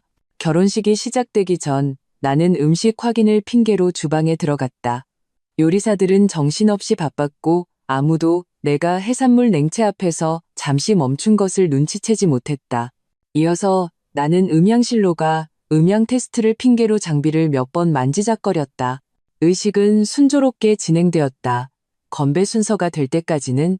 갑자기 스피커에서 날카로운 잡음이 나더니 완전히 먹통이 되었다. 사회자는 당황하여 무대 위에서 마이크를 헛되이 두드렸다. 동시에 직원이 허둥지둥 보고했다. 샴페인이 부족합니다. 50병 주문했는데 지금 20병밖에 남지 않았습니다. 최악은 30분 후부터 속속들이 하객들이 배가 아프다고 불평하기 시작한 것이었다. 이채린의 외삼촌은 아예 화장실로 달려갔다가 새파랗게 질린 얼굴로 돌아왔다. 곧 호텔 지배인이 의사를 데리고 왔고 진단은 가벼운 식중독, 원인은 신선하지 않은 해산물로 의심된다는 것이었다. 장례는 아수라장이 되었다. 이채린의 부모님은 얼굴이 굳었고 민준 씨와 시어머니는 사과하느라 정신이 없었다. 나는 다정한 척 아픈 손님들을 돌보며 이 소동을 몰래 지켜보았다. 어떻게 된 거야? 민준 씨는 나를 구석으로 끌고 가 이를 갈며 물었다. 네가 모든 세부사항 확인하기로 했잖아? 나는 순진한 표정을 지었다. 확실히 확인했는데요. 샴페인 수량, 음향 테스트, 식자재 신선도까지 다 기록해뒀어요. 나는 가방에서 영수증 몇 장을 꺼냈다. 보세요. 호텔 측에서도 다 서명 확인했잖아요. 민준 씨는 서류를 훑어보고는 얼굴이 더욱 굳어졌다. 그는 당연히 문제를 찾아낼 수 없었다. 이 서류들은 모두 진짜였으니까. 다만 해산물은 확인 후에 우연히 해동되었다가 다시 냉동된 것이었고 음향선은 실수로 건드려져 헐거워진 것이었으며 샴페인은 임시로 바꿔치기 된 것이었을 뿐 결혼식은 허둥지둥 끝났고 이채리는 화장이 다 번지도록 울었다. 박민호는 만취했고 박씨 집안은 체면을 구겼다. 집으로 돌아오는 길에 민준 씨는 계속 침묵했다. 집에 거의 다 와서야 그는 갑자기 물었다. 지우야, 너 혹시 일부러 그런 거야? 심장이 쿵 내려앉았지만 겉으로는 여전히 태연했다. 무슨 일부러요? 아니, 아무것도. 그는 고개를 저었지만 나를 보는 눈빛에 의심이 더해졌다. 그날 밤 나는 침실에 미세한 변화가 생긴 것을 발견했다. 내 화장대 서랍이 뒤진 흔적이 있었고 옷장 속 옷들의 배열 순서가 바뀌어 있었다. 박민준이 나를 조사하고 있었다. 다음 날 아침 민준 씨가 샤워하는 틈을 타 나는 재빨리 그의 휴대폰을 확인했다. 사진첩에 사진 몇 장이 추가되어 있었다. 내 책상 서랍 속 서류들을 찍은 것이었다. 내 여권, 통장, 그리고 자잘한 메모들까지. 가장 나를 놀라게 한 것은 그가 집에 있는 컴퓨터 사용 기록을 원격으로 볼 수 있는 감시 프로그램을 다운로드했다는 것이었다. 나는 즉시 컴퓨터의 모든 민감한 파일들을 삭제하고 중요한 자료는 클라우드에 암호화된 계정으로 옮겼다. 동시에 나는 EEG 전략을 쓰기로 했다. 책상 서랍에 정교하게 설계된 투자 계획서를 넣어두었다. 겉보기에는 수익성이 좋아 보이지만 실제로는 위험성이 매우 높은 프로젝트들을 나열해 둔 것이었다. 며칠 후 민준 씨는 우연히 내 투자 계획에 대해 언급하며 몇 가지 조언을 해주었다. 나는 망설이는 척하다가 그의 의견을 받아들였다. 그의 앞에서 나는 공동계좌에 있던 2천만 원을 그 프로젝트 중 하나에 이체했다. 이 프로젝트 3개월 안에 수익률이 15%에 달할 거래요. 나는 흥분해서 말했다. 탐욕으로 빛나는 민준 씨의 눈을 보았. 그는 당연히 몰랐다. 이 돈은 사실상 왕 변호사님이 관리하는 계좌로 이체된 내 이혼 소송 준비금이라는 것을, 그리고 그 가짜 투자 계획서에 있던 다른 프로젝트들은 모두 그를 위해 맞춤 제작된 함정이었다. 그와 동시에 최 실장은 결정적인 증거를 보내왔다. 박민준과 윤소미가 해외에 부동산을 구입한 계약서, 사본과 그들 딸의 국제학교 입학 신청서였다. 날짜를 보니 이 모든 준비는 반년 전부터 시작되었다. 그가 내게 5천만 원을 급히 요구하기 훨씬 전이었다. 가장 아이러니한 것은 시드니 해변에 있는 그 아파트의 계약금이 바로 내게서 빼돌린 자금으로 지불되었다는 사실이었다. 이 증거들을 보며 내 마음속 마지막 망설임도 사라졌다. 내가 사랑했던 그 박민주는 어쩌면 처음부터 존재하지 않았을지도 모른다. 그저 정교하게 위장한 사기꾼만 있었을 뿐. 깊은 밤, 나는 발코니에 서서 도시의 불빛을 바라보았다. 3개월. 나는 스스로에게 마지막 기한을 정했다. 3개월 안에 나는 박민준과 박씨 집안 전체가 그들의 탐욕과 기만에 대한 대가를 치르게 할 것이다. 이 결혼은 그들이 가장 두려워하는 방식으로 끝날 것이다. 빈털터리가 되는 것으로. 새벽 6시. 나는 세면대 앞에서 헛구역질을 했다. 목이 타는 듯 아팠다. 벌써 5일째 아침마다 같은 증상이 나타났다. 거울 속 내 모습은 창백했고 눈 밑에는 검푸른 그늘이 드리워져 있었다. 결혼식 소동 이후 민준 씨의 감시는 더욱 심해졌고 나는 항상 경계를 늦출 수 없었다. 꿈속에서조차 연기를 해야 했다. 수도꼭지에서 물이 콸콸 쏟아졌다. 나는 물줄기를 멍하니 바라보다가 문득 끔찍한 생각이 스쳤다. 생리가 2주나 늦어지고 있었다. 떨리는 손으로 마지막 남은 임신 테스트기를 뜯었다. 변기에 앉아 심장이 미친 듯이 뛰는 것을 느꼈다. 3분 후 선명한 두 줄의 분홍색 선이 내가 계획하지 않았던 현실을 알려주었다. 임신이었다. 테스트기가 바닥에 떨어지며 맑은 소리를 냈다. 나는 두 손으로 얼굴을 감쌌다. 울어야 할지 웃어야 할지 알 수 없었다. 이 아이는 너무나도 잘못된 시기에 찾아왔다. 내가 이 결혼을 끝내려 준비하던 바로 이때. 하지만 동시에 이상한 온기가 마음속에 퍼져나갔다. 이 아이는 내 뼈와 살, 나의 일부였다. 거실에서 발소리가 들렸다. 나는 재빨리 테스트기를 주워 잠옷주머니에 숨겼다. 민준 씨가 문을 열고 들어왔다. 이미 정장을 차려입고 나갈 준비를 마친 상태였다. 왜 이렇게 일찍 일어났어? 그는 내 창백한 얼굴을 훑어보고는 미간을 찌푸렸다. 속이 좀 안 좋아서요. 어제 뭘 잘못 먹었나 봐요. 나는 태연한 척하며 수도꼭지를 틀어 세수했다.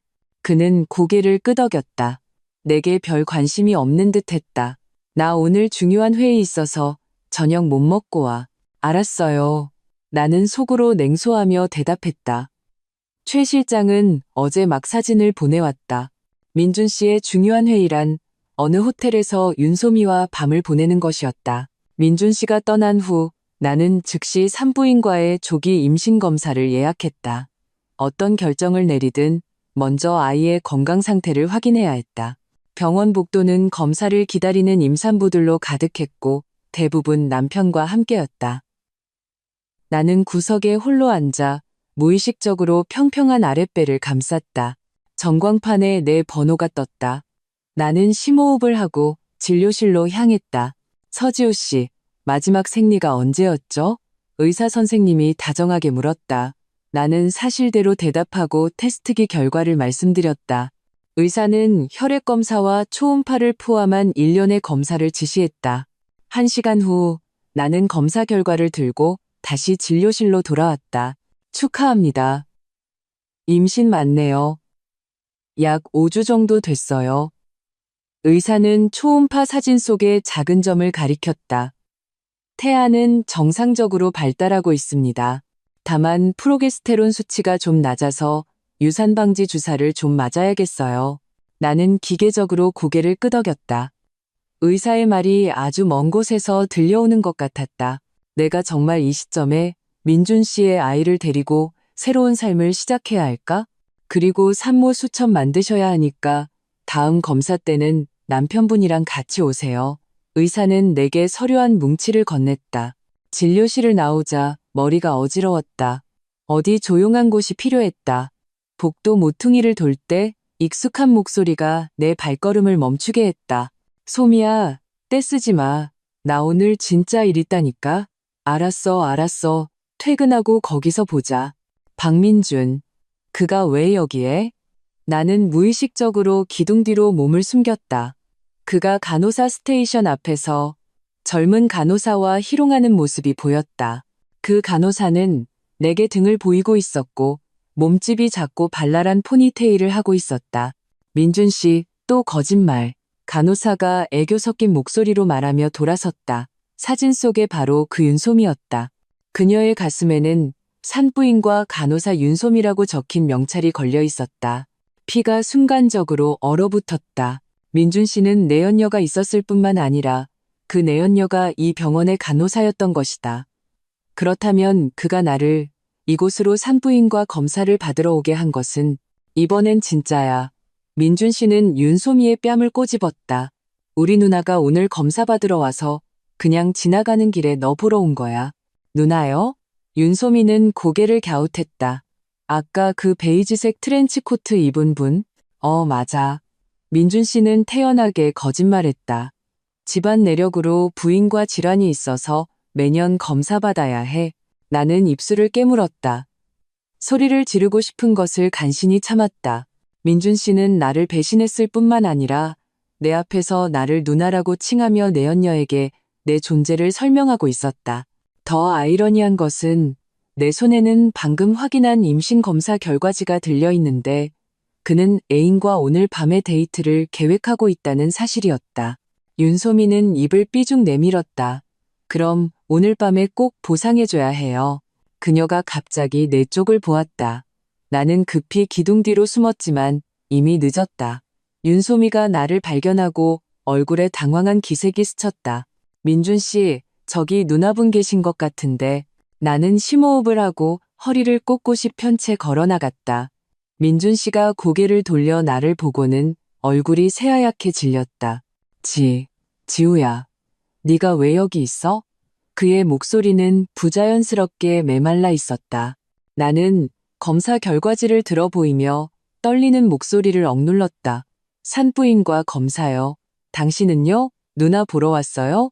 민준 씨의 표정은 그야말로 장관이었다. 놀라움에서 공포로, 그리고 다시 태어난 척하는 모습으로 변했다. 나는 친구 만나러 비뇨기과에 있어. 윤소미는 이미 슬금슬금 뒤로 물러나 차트를 정리하는 척하고 있었다. 나는 그녀를 차갑게 훑어본 뒤 민준 씨를 보았다. 오늘 중요한 회의가 바로 이거였군요. 오해야. 민준 씨가 내 손을 잡으려 했지만 나는 확 뿌리쳤다. 만지지 마. 내 목소리는 낮았지만 한 글자 한 글자가 칼날 같았다. 집에 가서 얘기해. 그 말을 남기고 나는 돌아섰다. 내 자신이 아닌 것처럼 걸음걸이가 단호했다.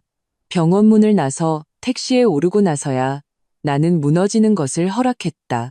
눈물이 시야를 흐렸고 기사님이 몇 번이나 어디로 가냐고 묻고 나서야 간신히 집 주소를 말했다. 차창 밖 풍경이 빠르게 지나갔다. 나는 아랫배를 어루만지며 마음이 갈기갈기 찢어지는 것을 느꼈다. 이 아이는 어떻게 해야 할까? 이렇게 끔찍한 아버지를 둔 가정에서 자라게 할까? 아니면 아예 이 세상에 나오지 못하게 할까? 집에 돌아와 나는 곧장 침실로 가 문을 잠갔다. 민준 씨는 따라오지 않았다. 아마 병원에서 그의 어린 애인을 달래느라 이야기를 꾸며내고 있을 것이다. 나는 휴대폰을 꺼내 수진이에게 전화했다. 30분 후 수진이가 우리 집에 도착했다. 손에는 와인 한 병과 초콜릿 한 상자를 들고 있었다. 우리가 대학 시절 실연에 대처하던 표준 세트였다. 내 퉁퉁 부은 눈을 보고는 그녀는 아무 말 없이 나를 품에 안았다. 그 개자식, 진작에 말해줄 걸 그랬어. 그녀는 이를 갈며 말했다. 나는 고개를 저으며 임신검사 결과지를 건넸다. 수진이는 눈을 동그랗게 뜨고 할 말을 잃었다. 나 어떻게 해야 해? 내 목소리는 쉬어 있었다. 수진이는 한참 동안 침묵하다가 마침내 내 손을 잡았다. 지우야, 이 결정은 너만이 할 수 있어. 하지만 네가 어떤 선택을 하든 난 널 지지할 거야. 그날 오후 우리는 많은 이야기를 나누었다. 아이에 대해, 미래에 대해, 그리고 복수에 대해. 저녁 무렵 나는 결정을 내렸다. 나 임신 중절 수술할 거야. 이 말을 내뱉었을 때 심장이 찢어지는 듯 아팠지만 머리는 이상할 정도로 맑았다. 지금은 아이를 가질 때가 아니었다.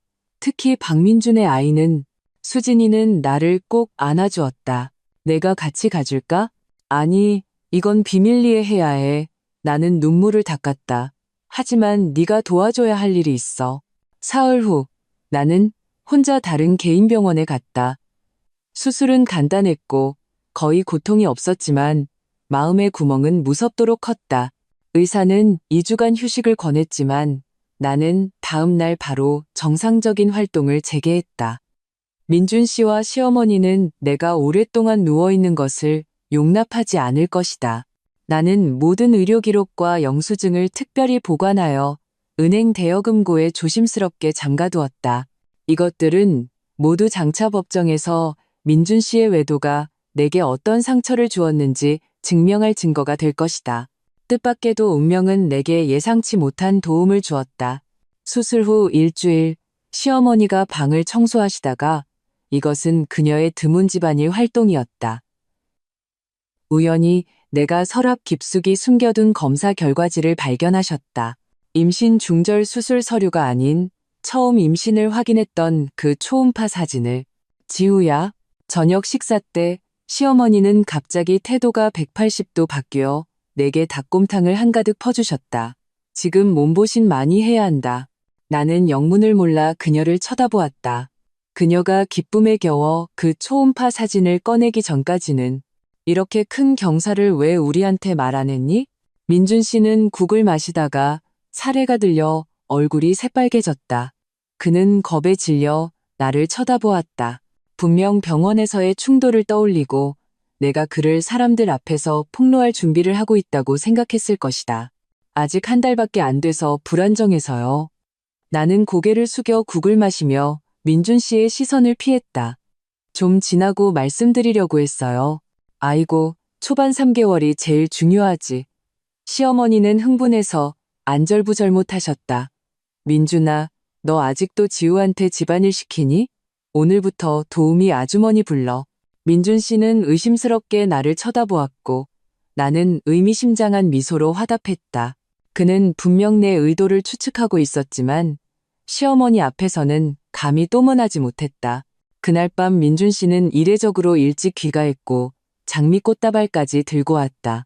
시어머니는 눈치껏 광장춤을 추러 간다는 핑계로 나가셨고 우리 둘만 남았다. 지우야, 그는 문에 들어서자마자 소파 앞에 무릎을 꿇고 내 손을 잡았다. 내가 잘못했어. 정말 순간적인 실수였어. 소미, 걔는 그냥 장난이었어. 내가 사랑하는 건 너뿐이야. 나는 조용히 그의 연기를 지켜보았다. 이 변명이 얼마나 많은 여자에게 사용되었을까 생각하며. 알아? 나 아빠 된다.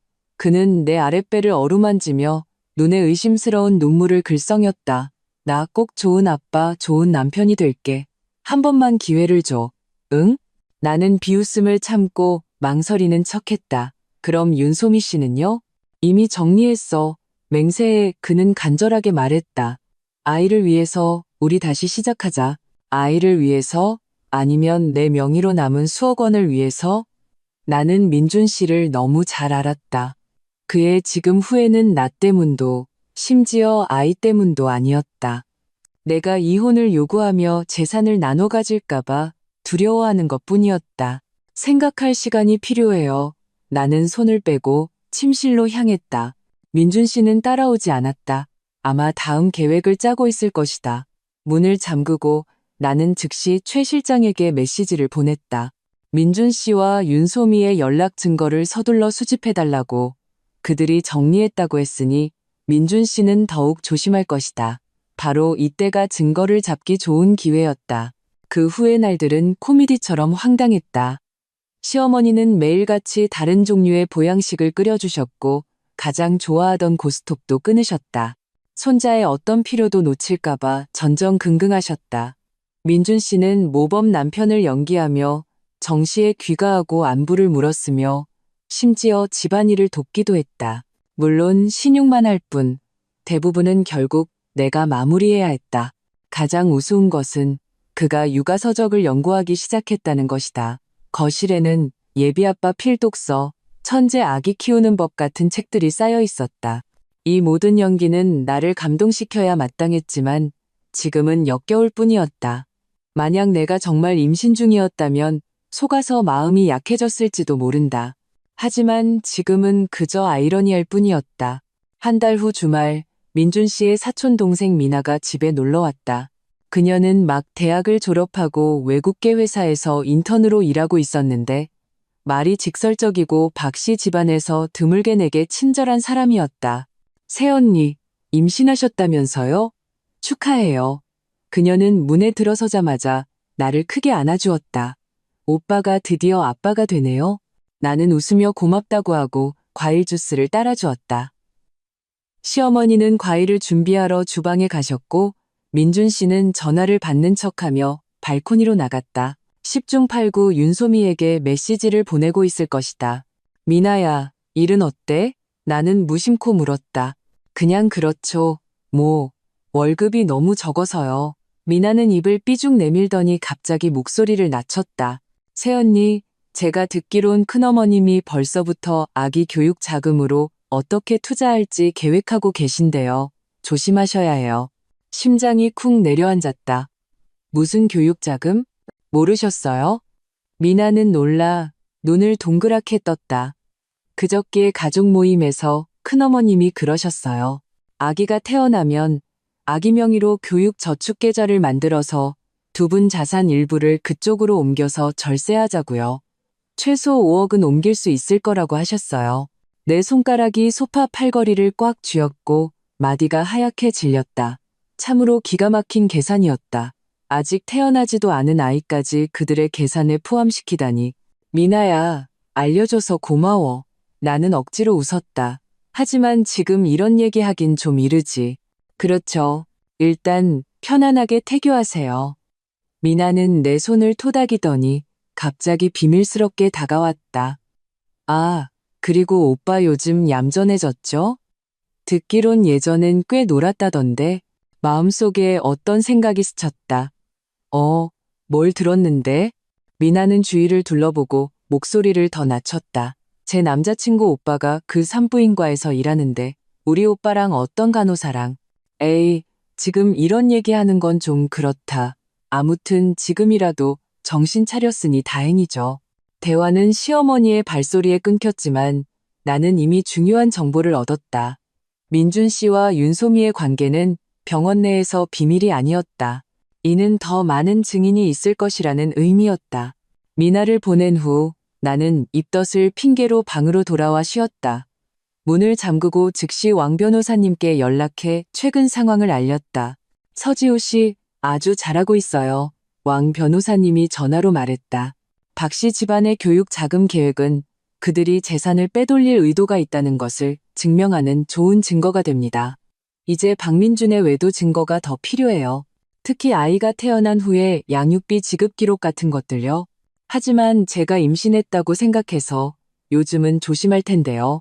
바로 그렇기 때문에 그가 더 은밀하게 자산을 옮길 가능성이 높아요. 왕 변호사님은 분석했다. 지금 임신이라는 특별한 지위를 이용해서 집안 재무 서류에 더 많이 접근하는 걸 추천합니다. 전화를 끊고 나는 평평한 아랫배를 어루만졌다. 이곳에는 한때 작은 생명이 있었다. 민준 씨의 배신 때문에 떠나야 했던. 하지만 아이러니하게도 바로 이 존재하지 않는 작은 생명이 내게 전례 없는 가정 내 지위와 행동의 자유를 주었다. 다음 날 아침 식사 때 나는 결심을 발표했다. 저 회사 그만두고 태교에만 전념하려고요. 민준 씨와 시어머니는 서로를 쳐다보았다. 내 직장 수입이 비록 높지는 않았지만 가정의 현금 흐름의 일부였기 때문이다. 너무 이른 거 아니야? 민준 씨가 조심스럽게 물었다. 의사 선생님이 스트레스를 줄이라고 하셨어요. 나는 미리 준비해둔 가짜 진단서를 꺼냈다. 그리고 집안 재무 관리에도 좀 참여해서 재테크 지식도 배우고 아이 미래를 위해 준비하고 싶어요. 민준 씨의 표정이 순간적으로 풀렸고 심지어 기뻐하는 기색까지 보였다. 그에게 이것은 명백히 내가 포기하고 가정주부가 되겠다는 신호로 보였을 것이다. 문제없어. 그는 흔쾌히 동의했다. 마침 나도 요즘 바쁜데 집안 장부는 네가 관리해. 그렇게 나는 합법적으로 가정의 통장과 공동계좌의 운영권을 넘겨받았다. 그날 오후 민준 씨는 나를 데리고 은행에 가서 위임 절차를 밟아주었다. 집으로 돌아오는 길 그는 내게 차문을 열어주고 길을 건널 때 나를 부축해 주었다. 마치 내가 정말 임신이라도 한 것처럼. 밤에 나는 민준 씨가 준 모든 재무 서류를 꼼꼼히 검토했다. 눈에 띄지 않는 서류철 하나에서 나는 몇 장의 송금 영수증 사본을 발견했다. 수취인은 바로 윤솜이었고 내용은 월세 보조금이었다. 가장 최근의 것은 불과 2주 전 그가 윤솜이와 정리했다고 맹세했던 바로 그 시점이었다. 나는 이 증거들을 냉소하며 찍어두었다. 박민주는 영원히 모를 것이다. 그가 정교하게 설계한 사기극이 차츰차츰 내 덫으로 빠져들고 있다는 것을 나는 존재하지 않는 태동을 느끼는 척하며 마음속으로 되뇌었다. 아가야, 비록 네가 이 세상에 오지 못했지만 넌 엄마가 정의를 되찾는 걸 도와줄 거야. 이 연극은 이제 막 절정으로 치닫고 있었다. 새벽 3시 17분. 휴대폰 벨소리가 정적을 갈랐다. 나는 혼미한 잠에서 깨어나 더듬거리며 통화 버튼을 눌렀다. 전화기 너머에서 엄마의 울음 섞인 목소리가 들려왔다. 지우야, 내 아빠가 갑자기 가슴이 아프다고. 지금 병원 응급실이야. 나는 벌떡 일어났다. 피가 순간적으로 얼어붙었다. 어떡해요? 언제부터요? 1시간 전에. 엄마의 목소리가 떨렸다. 의사가 급성 심근경색이래. 바로 수술해야 한다고. 지우야, 내 아빠가 계속 내 이름만 부른다. 저 바로 갈게요. 나는 전화를 끊었다. 손이 떨려 휴대폰을 제대로 잡을 수조차 없었다. 창밖은 아직 칠흑 같은 어둠이었고 빗방울이 유리를 두드리고 있었다. 나는 허둥지둥 여행 가방에 옷 몇 가지를 쑤셔 넣고 수진이에게 메시지를 보냈다. 광역시에서 가장 실력 있는 심장내과 전문의를 알아봐 달라고 부탁했다. 짐을 싸던 중 침실 문이 열렸다. 민준 씨가 눈을 비비며 문 앞에 서 있었다. 이 새벽에 왜 이렇게 시끄러워? 아빠가 심근경색으로 쓰러지셨어요. 응급실에 계세요. 나는 고개도 들지 않고 계속 짐을 쌌다. 저 지금 바로 가봐야 해요. 민준 씨는 몇 초간 침묵하더니 말했다. 지금 밖에 비 엄청 와. 제일 빠른 KTX도 6시는 돼야 출발할 텐데. 나는 동작을 멈추고 그를 쳐다보았다. 그의 얼굴에는 마지못해 하는 기색이 역력했고 장인어른의 병세에 대한 걱정은 한치도 없었다. 그 순간 나는 문득 깨달았다. 3년 동안 키운 개가 아파도 정상적인 사람이라면 최소한의 걱정은 보일 것이다. 제가 운전해서 갈 수 있어요. 나는 평온하게 말하며 계속 짐을 쌌다. 미쳤어? 400km나 되는데 비까지 오잖아. 민준 씨는 목소리를 높였다. 게다가 너 임신했잖아. 그렇게 무리하다가 무슨 일 생기면 어쩌려고. 나는 거의 비웃을 뻔했다. 그가 걱정하는 것은 내가 아니라 그 존재하지도 않는 아이, 그의 계획 속 현금 인출기였다. 그럼 저 혼자 택시 타고 역으로 갈게요. 나는 가방을 닫고 그의 옆을 비집고 지나갔다. 민준 씨가 내 손목을 잡았다. 서지우, 너 제발 좀 이기적으로 굴지 마. 내일 아침에 내가 데려다 주면 안 돼? 나는 그의 손을 뿌리쳤다. 우리 아빠란 말이에요. 아마 내 눈 속의 결연함을 보았는지 민준 씨는 마침내 양보했다. 내가 운전해서 데려다 줄게. 400km의 밤길, 비는 폭우처럼 쏟아졌다. 민준 씨는 굳은 얼굴로 운전했고 나는 계속해서 병원과 전문가에게 전화를 걸었다. 도중에 민준 씨의 휴대폰이 3번 울렸지만 그는 모두 끊어버렸다. 네 번째에 그는 전화를 받았다. 목소리를 아주 낮게 깔았다. 지금은 안 돼. 고속도로야. 그 여자 데려다 주는 중이야. 그 영감탱이 거의 죽어간대. 거의 죽어간다는 말에 심장이 쿵 내려앉았다. 아빠는 절대 잘못되시면 안 된다. 내가 이 끔찍한 연극을 끝내기 전에는. 날이 희미하게 밝아올 무렵 우리는 마침내 고향의 병원에 도착했다. 나는 응급실로 뛰어들어가 장의자에 웅크리고 있는 엄마를 보았다. 하룻밤 사이에 10년은 늙어버린 것 같았다.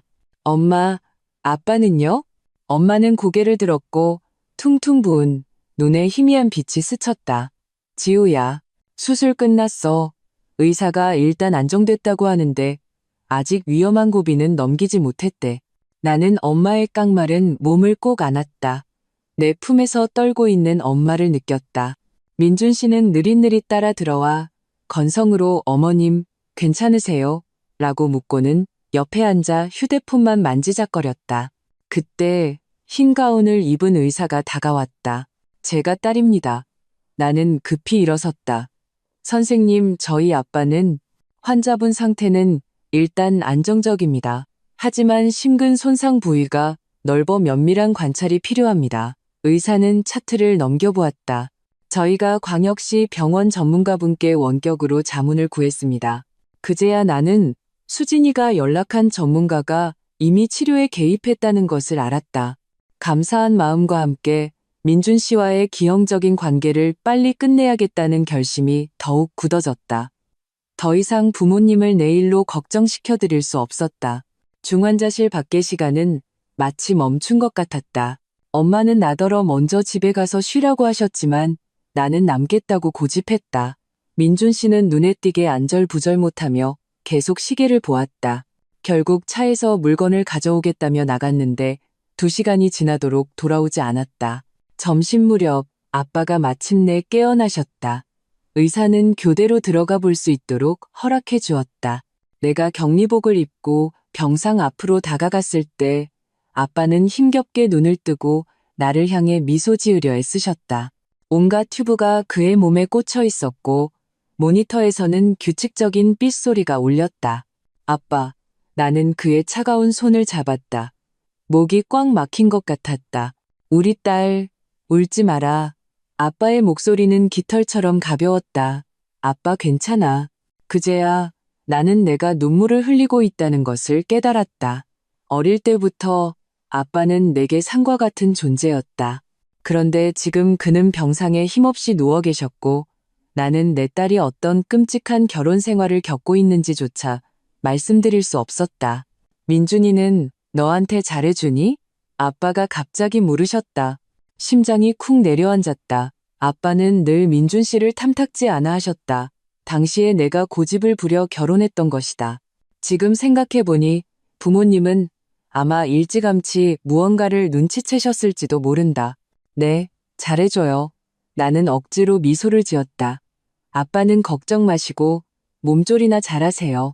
아빠는 나를 깊이 쳐다보시고는 더 이상 아무 말씀도 하지 않으셨다. 하지만 그 흐릿한 눈동자에는 분명 걱정이 가득 담겨 있었다. 중환자실을 나오자 복도 끝에서 통화 중인 민준 씨가 보였다. 표정이 아주 생생했다. 그는 등을 보이고 있었고 목소리는 낮았지만 나는 몇 단어를 똑똑히 들었다. 영감탱이, 돈, 조금만 더 기다려. 분노가 발끝에서부터 치밀어 올랐다. 나는 소리 없이 다가가 그가 하는 말을 들었다. 그 영감탱이 죽으면 유산은 분명히 자기 몫이 있을 거라고. 나는 그 자리에 얼어붙었다. 피가 멎는 것 같았다. 민준 씨는 우리 아버지의 생사에 무관심할 뿐만 아니라 이미 유산 계산까지 하고 있었던 것이다. 박민준, 내가 차갑게 불렀다. 그는 흠칫하며 돌아섰다. 얼굴에 당황한 기색이 스쳤고 황급히 전화를 끊었다. 지우야, 아버님은 어떠셔? 당신 덕분에 아직 안 돌아가셨어요. 나는 그의 눈을 쏘아보았다. 방금 누구랑 통화했어요? 회사 동료. 그는 태연한 척했다. 프로젝트에 문제가 좀 생겨서. 그래요? 나는 비웃었다. 그 영감탱이 죽으면 유산은 분명히 자기 몫이 있을 거다. 그것도 프로젝트 문제인가요? 민준 씨의 얼굴색이 변하더니 이내 억울한 표정을 지었다. 너 잘못 들었어. 내가 한 말은 아버님 병이 나으시면 투자금은 분명히 들어올 거다였어. 꺼져. 나는 엘리베이터 쪽을 가리켰다. 당장, 지금 당장. 지우야, 진정해. 꺼지라고 했어. 내 목소리가 복도에 울려 퍼졌고 몇몇 간호사가 놀라 쳐다보았다. 민준 씨는 얼굴이 굳어지며 목소리를 낮춰 위협했다. 서지우, 너 내 아이 임신한 거 잊지 마. 감정적으로 굴다가 유산이라도 하면 그게 바로 당신이 바라는 거 아니에요? 나는 맞받아쳤다. 그래야 윤솜이랑 당신들 사생아랑 단란하게 살 수 있잖아. 민준 씨의 표정이 순간적으로 굳었다. 눈에 공포가 스쳤다. 너 무슨 헛소리야. 산부인과의 윤솜이 간호사. 더 말해줄까요? 나는 한 걸음 다가섰다. 그리고 당신들 3살짜리 딸까지. 그의 얼굴이 새하얘졌고 입술을 떨며 아무 말도 하지 못했다. 나는 그가 그렇게 당황하는 모습을 처음 보았다. 마음속에 통쾌함이 솟구쳤다. 지금 당장 내 눈앞에서 사라져. 나는 한 글자 한 글자 또박또박 말했다. 그렇지 않으면 난 즉시 여기 있는 모든 사람에게 산부인과 박민준 사위가 장인이 위독한 와중에 내연녀와 유산 분배 문제를 논의했다고 알릴 거야. 민준 씨는 결국 쥐 죽은 듯이 떠났다. 떠나기 전 그는 나를 험악하게 쏘아보았다. 그가 쉽게 물러서지 않을 것을 알았지만 지금 나는 오직 아빠의 병세만 걱정되었다. 엄마가 간호사 스테이션에서 돌아오시며 의아해하셨다. 민준이는? 회사에 급한 일이 생겨서 먼저 갔어요. 나는 가볍게 말하며 엄마의 팔을 잡았다. 엄마, 이제 집에 가서 좀 쉬세요. 제가 여기서 지킬게요. 엄마는 고개를 저으셨다. 난 안 피곤해. 오히려 너 임신했는데 너무 무리하면 안 돼. 마음이 찡했다. 이런 상황에서도 엄마는 나를 먼저 생각하셨다. 무슨 말을 하려던 찰나 휴대폰이 울렸다. 수진이었다. 지우야, 아저씨는 좀 어떠셔? 일단 안정되셨어. 나는 창가로 가서 작은 목소리로 말했다. 전문가 연결해줘서 고마워. 당연히 해야지. 수진이는 잠시 뜸을 들였다. 아, 혹시 민준 씨 너랑 같이 있어? 방금 갔어. 왜? 최 실장한테서 방금 메시지가 왔는데 민준 씨가 내일 출발하는 제주도행 비행기표 2장을 예매했대. 수진이의 목소리에는 분노가 담겨 있었다. 동승자는 윤솜이고 나는 휴대폰을 쥔 손에 힘을 주었고 마디가 하얗게 질렸다. 아버지가 아직 생사를 넘나들고 계신데 그는 내연녀와 휴가를 갈 계획을 세우고 있었던 것이다. 하지만 다시 생각해보니 이것이야말로 내가 필요한 증거가 아닌가. 수진아, 나 좀 도와줘. 나는 목소리를 낮춰 몇 마디 부탁했다. 전화를 끊고 나는 엄마 곁으로 돌아갔다. 그 후 3일간 나는 한시도 병원을 떠나지 않았다. 민준 씨는 딱 2번 전화를 걸어왔는데 매번 의사소견을 묻고는 바로 그 5천만 원 투자금이 언제쯤 들어올 수 있냐는 화제로 넘어갔다. 아빠의 상태는 점차 안정되었고 나흘째 되는 날 일반 병실로 옮기셨다. 그날 오후 엄마가 갈아입을 옷을 가지러 집에 가신 틈을 타 나는 마침내 아빠와 단둘이 이야기할 기회를 가졌다. 아빠, 저 드릴 말씀이 있어요. 나는 아빠의 손을 잡고 더 이상 숨기지 않기로 결심했다. 저 민준 씨랑 이혼해야 할 것 같아요. 뜻밖에도 아빠는 크게 놀라지 않으셨다. 그는 한숨을 쉬며 거친 손바닥으로 내 머리를 쓰다듬으셨다. 우리 딸, 아빠가 진작에 물어보고 싶었다. 너 행복하지 않았지? 응? 그 간단한 물음이 내가 며칠 동안 억지로 버텨온 강인함을 무너뜨렸다. 나는 아빠의 병상에 엎드려 어린아이처럼 서럽게 울었다. 모든 억울함, 분노, 고통이 그 순간 터져나왔다. 아빠는 조용히 내 울음소리를 들어주셨다. 내가 진정될 때까지 기다렸다가 천천히 입을 여셨다. 지우야, 아빠는 한마디만 할게. 네가 어떤 결정을 내리든 우리 부부는 널 지지한다. 인생은 짧아. 억울하게 살지 마라. 하지만 그 3억 원 혼수는 돈은 몸밖의 물건일 뿐이야. 아빠는 고개를 저으셨다. 네 행복이 가장 중요해. 나는 다시 눈물을 쏟았다. 그 순간 나는 문득 깨달았다. 내가 얼마나 많은 돈을 잃었든 적어도 내게는 무조건적으로 나를 사랑해주시는 부모님이 계셨다. 이 사랑은 박민준 같은 부류는 영원히 이해할 수 없는 것이었다. 일주일 후 아빠는 퇴원하셨다. 의사는 안정을 취하고 어떤 자극도 피하라고 당부했다. 나는 며칠 더 부모님 곁에 있고 싶었지만 엄마는 나더러 돌아가라고 고집하셨다. 너 임신했는데 너무 무리하면 안 돼. 그리고 민준이 혼자 집에 있는 것도 불편할 테고. 나는 부모님께 임신의 진실을 말씀드리지 않았고 민준 씨와의 갈등으로 걱정 끼쳐드리고 싶지도 않았다. 다만 개인적으로 왕 변호사님께 상황을 업데이트하고 모든 증거와 서류가 준비되었음을 확인했다. 집으로 돌아오던 날 민준 씨는 뜻밖에도 역으로 마중을 나왔다. 그는 모범 남편처럼 행동하며 살갑게 짐을 들어주고 안부를 물었다. 그가 지난 며칠 동안 계속 윤소미와 함께 있었다는 사실을 몰랐다면 하마터면 그의 연기에 속을 뻔했다. 지우야, 전에 그 일은 차 안에서 민준 씨가 해명하려 했지만 말할 필요 없어요. 나는 그의 말을 끊었다. 피곤해서 쉬고 싶어요. 민준 씨는 멋쩍게 입을 다물었다. 집에 돌아오자 시어머니는 이례적으로 직접 요리를 몇 가지 하셨고 특별히 안태탕까지 끓여놓으셨다. 나는 역겨움을 참고 면목은 마시는 척했다. 밤에 민준 씨가 다가오려 했지만 나는 의사가 임신 초기 3개월은 부부관계를 금지했다고 핑계를 대고 거절했다. 그는 풀이 죽어 객실로 갔고 나는 문을 잠그고 집안의 감시 장비를 점검하기 시작했다. 민준 씨가 없는 며칠 동안 나는 최 실장에게 부탁해 집에 초소형 카메라와 녹음 장비를 설치해 두었다. 이제 그것들이 정상적으로 작동하는지 확인할 필요가 있었다. 점검을 마친 후 나는 수진이에게 메시지를 보냈다. 금을 거둘 준비해. 침대에 누워 나는 천장을 바라보며 만감이 교차했다. 병원에서의 일주일은 내게 많은 것을 깨닫게 해주었다. 나는 더 이상 복수를 위한 복수를 하는 것이 아니었다. 나 자신과 부모님에게 깨끗한 미래를 주기 위해서였다. 박민주는 내 시간과 에너지를 더 낭비할 가치가 없었다. 이 결혼을 빨리 끝낼수록 좋았다. 다음 날 아침 나는 무심코 아빠의 유산 문제를 꺼냈다. 의사 선생님이 아빠는 장기 요양이 필요하대요. 그래서 재산을 좀 미리 정리하시려나 봐요. 민준 씨의 귀가 즉시 쫑긋섰다. 어떻게 정리하신대? 자세한 건 저도 몰라요. 나는 태연한 척했다.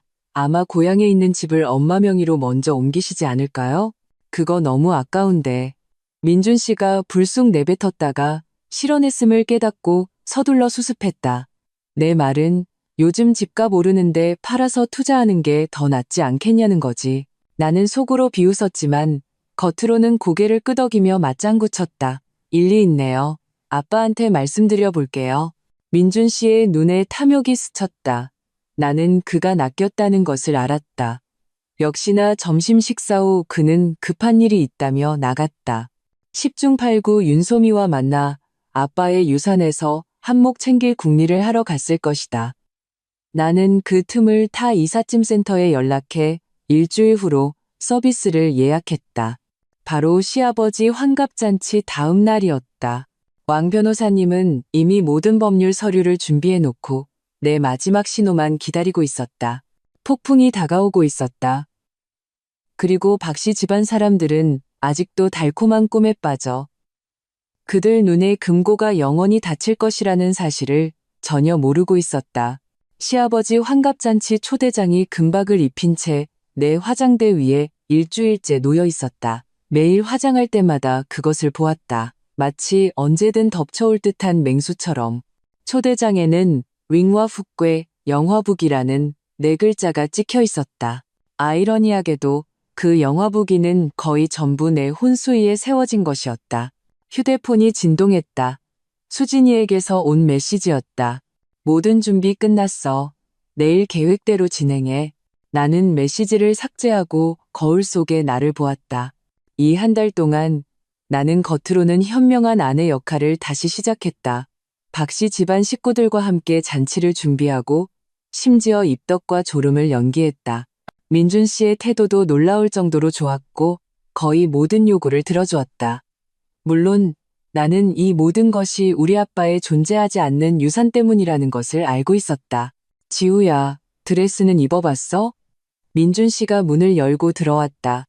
말끔한 정장 차림에 잘생긴 얼굴에는 부드러운 미소가 어려 있었다. 그가 그저께 윤소미와 호텔에서 미루했다는 사실을 몰랐다면 하마터면 이 다정한 가면을 믿을 뻔했다. 입어봤어요. 아주 잘 맞아요. 나는 미소 지으며 옷장을 가리켰다. 그곳에는 샴페인색의 인부복 드레스가 걸려 있었다. 넉넉한 디자인이 내 평평한 아랫배를 가리기에 안성맞춤이었다. 민준 씨는 다가와 뒤에서 나를 안고 손을 가볍게 내 배 위에 얹었다. 내일은 아주 중요한 날이야. 아버지가 모든 친척과 친구들을 초대하셨어. 나 잔치에서 네가 임신한 소식을 발표할 생각이야. 나는 역겨움을 참고 그의 품에 기댔다. 너무 이른 거 아니에요? 이제 겨우 3개월 넘었는데요. 이르지 않아. 그는 내 머리카락에 키스했다. 마침 겹경사잖아. 아, 그리고 전에 말했던 그 5천만 원. 역시나 또 돈 얘기였다. 나는 돌아서서 망설이는 척했다. 하지만 의사 선생님이 임산부는 너무 무리하면 안 된다고. 그냥 서명만 하면 돼. 네가 신경 쓸 거 없어. 그는 간절하게 말했다. 그 프로젝트 수익률이 아주 높아. 딱 아이 교육 자금으로 쓰기 좋겠어. 나는 고개를 숙여 눈 속에 냉소를 감췄다.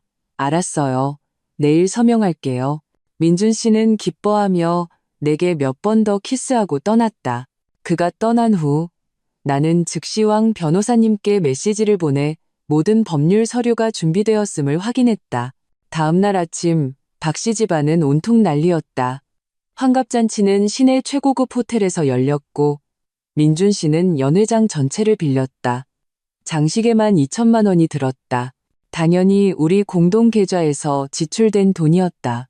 나는 입덧을 핑계로 방에서 좀 더 쉴 수 있었다. 실제로는 마지막 준비를 할 시간이 필요했다.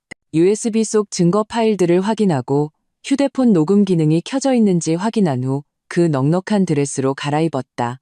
거울 속에 나는 정교한 화장에 차분한 눈빛을 하고 있었다.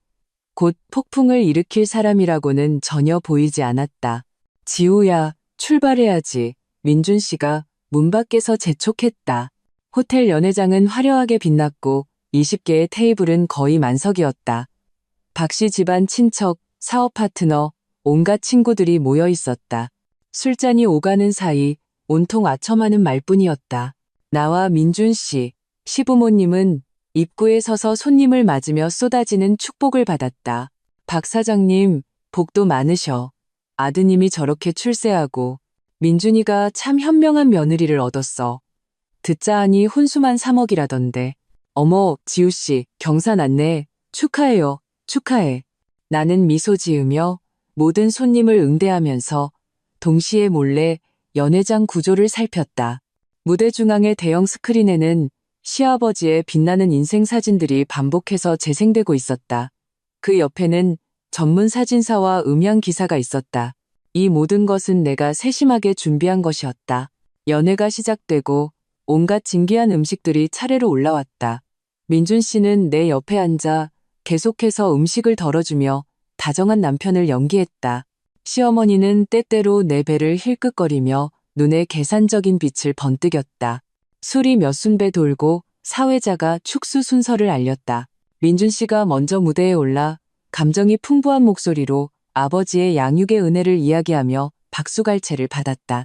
그러고는 화제를 바꾸었다. 오늘 저희 박씨 집안에 겹경사가 있었습니다. 이 자리를 빌려 좋은 소식 하나를 발표하고자 합니다. 그는 나를 보며 역겨울 정도로 가식적인 행복감에 찬 얼굴로 말했다. 제 아내 서지우가 임신 3개월이 넘었습니다. 저희 박씨 집안에 곧 다음 세대가 태어납니다. 장내에서는 열렬한 박수와 축하 소리가 터져 나왔다. 나는 그의 연기에 맞춰 고개를 숙이고 부끄러운 척했다. 민준 씨는 계속해서 말했다. 아이에게 더 나은 미래를 주기 위해 저희는 투자를 확대하기로 결정했습니다. 지우야, 계약서 좀 가져다 줄래? 함정은 여기 있었다. 그는 사람들 앞에서 경사를 발표할 뿐만 아니라 모든 사람이 보는 앞에서 나에게 서명을 강요하여 거절할 수 없게 만들려던 것이다. 참으로 교묘한 도덕적 납치였다. 모든 사람의 시선 속에서 나는 천천히 일어나 무대로 향했다.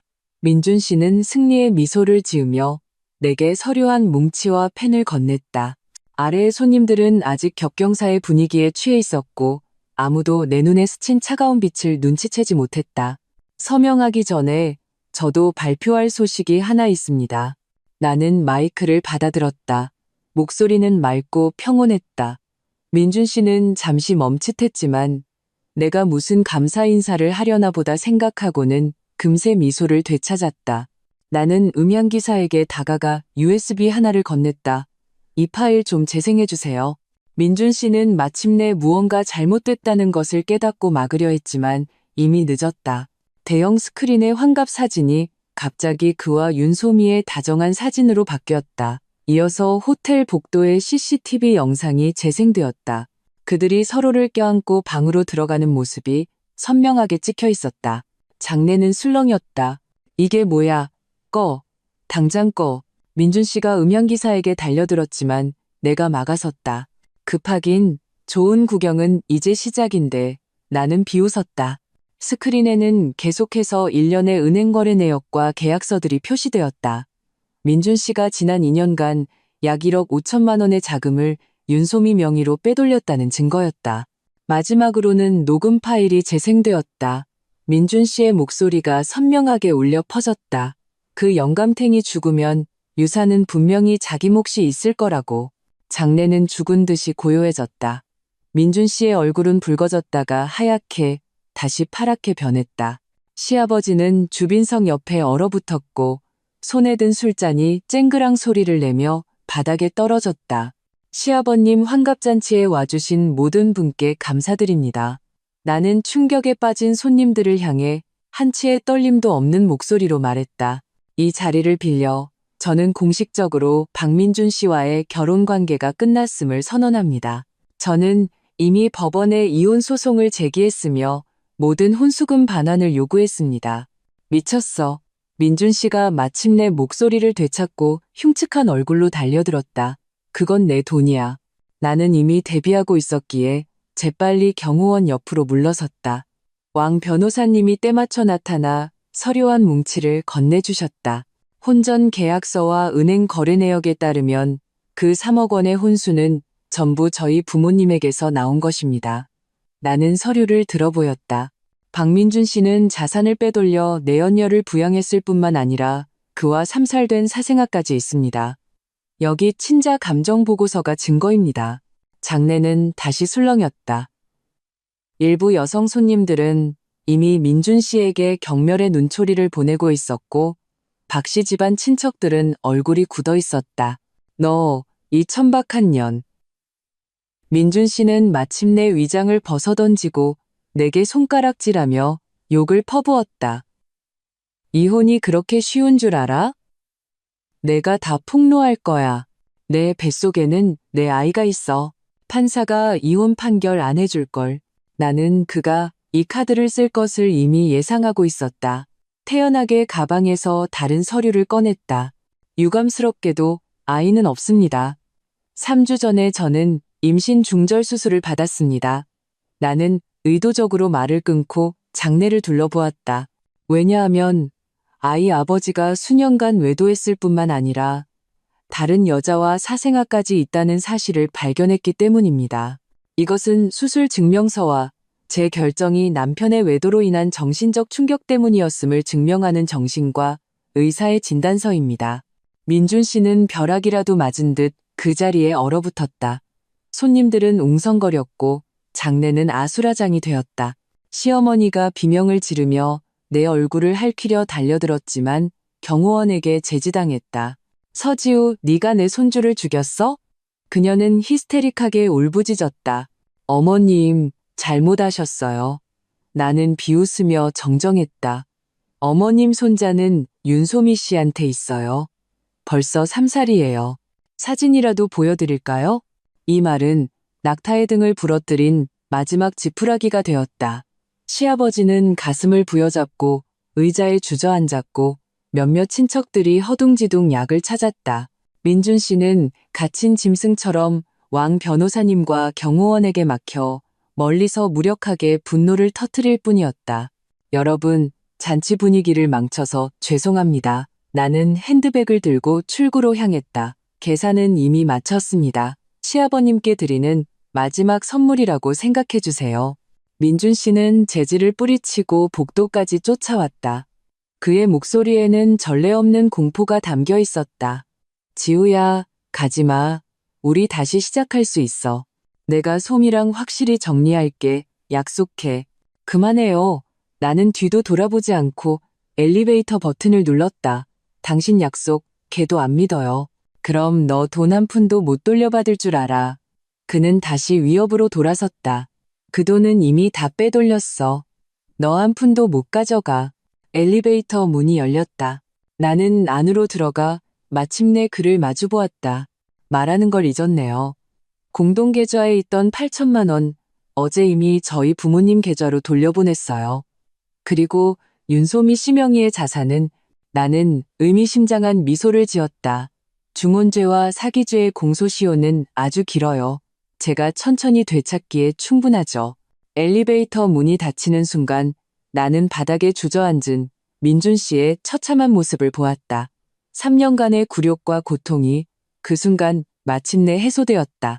호텔을 나오자 여름 햇살이 눈부시게 쏟아졌다. 수진이의 차가 길가에 서 있었다.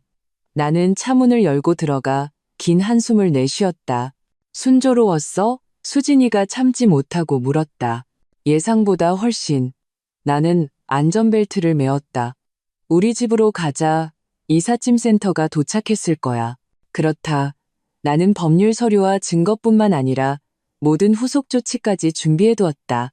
오늘 오후 내 개인 물품들은 그 소위 신혼집에서 모두 빠져나와 수진이의 비어있는 아파트에 임시 보관될 것이다.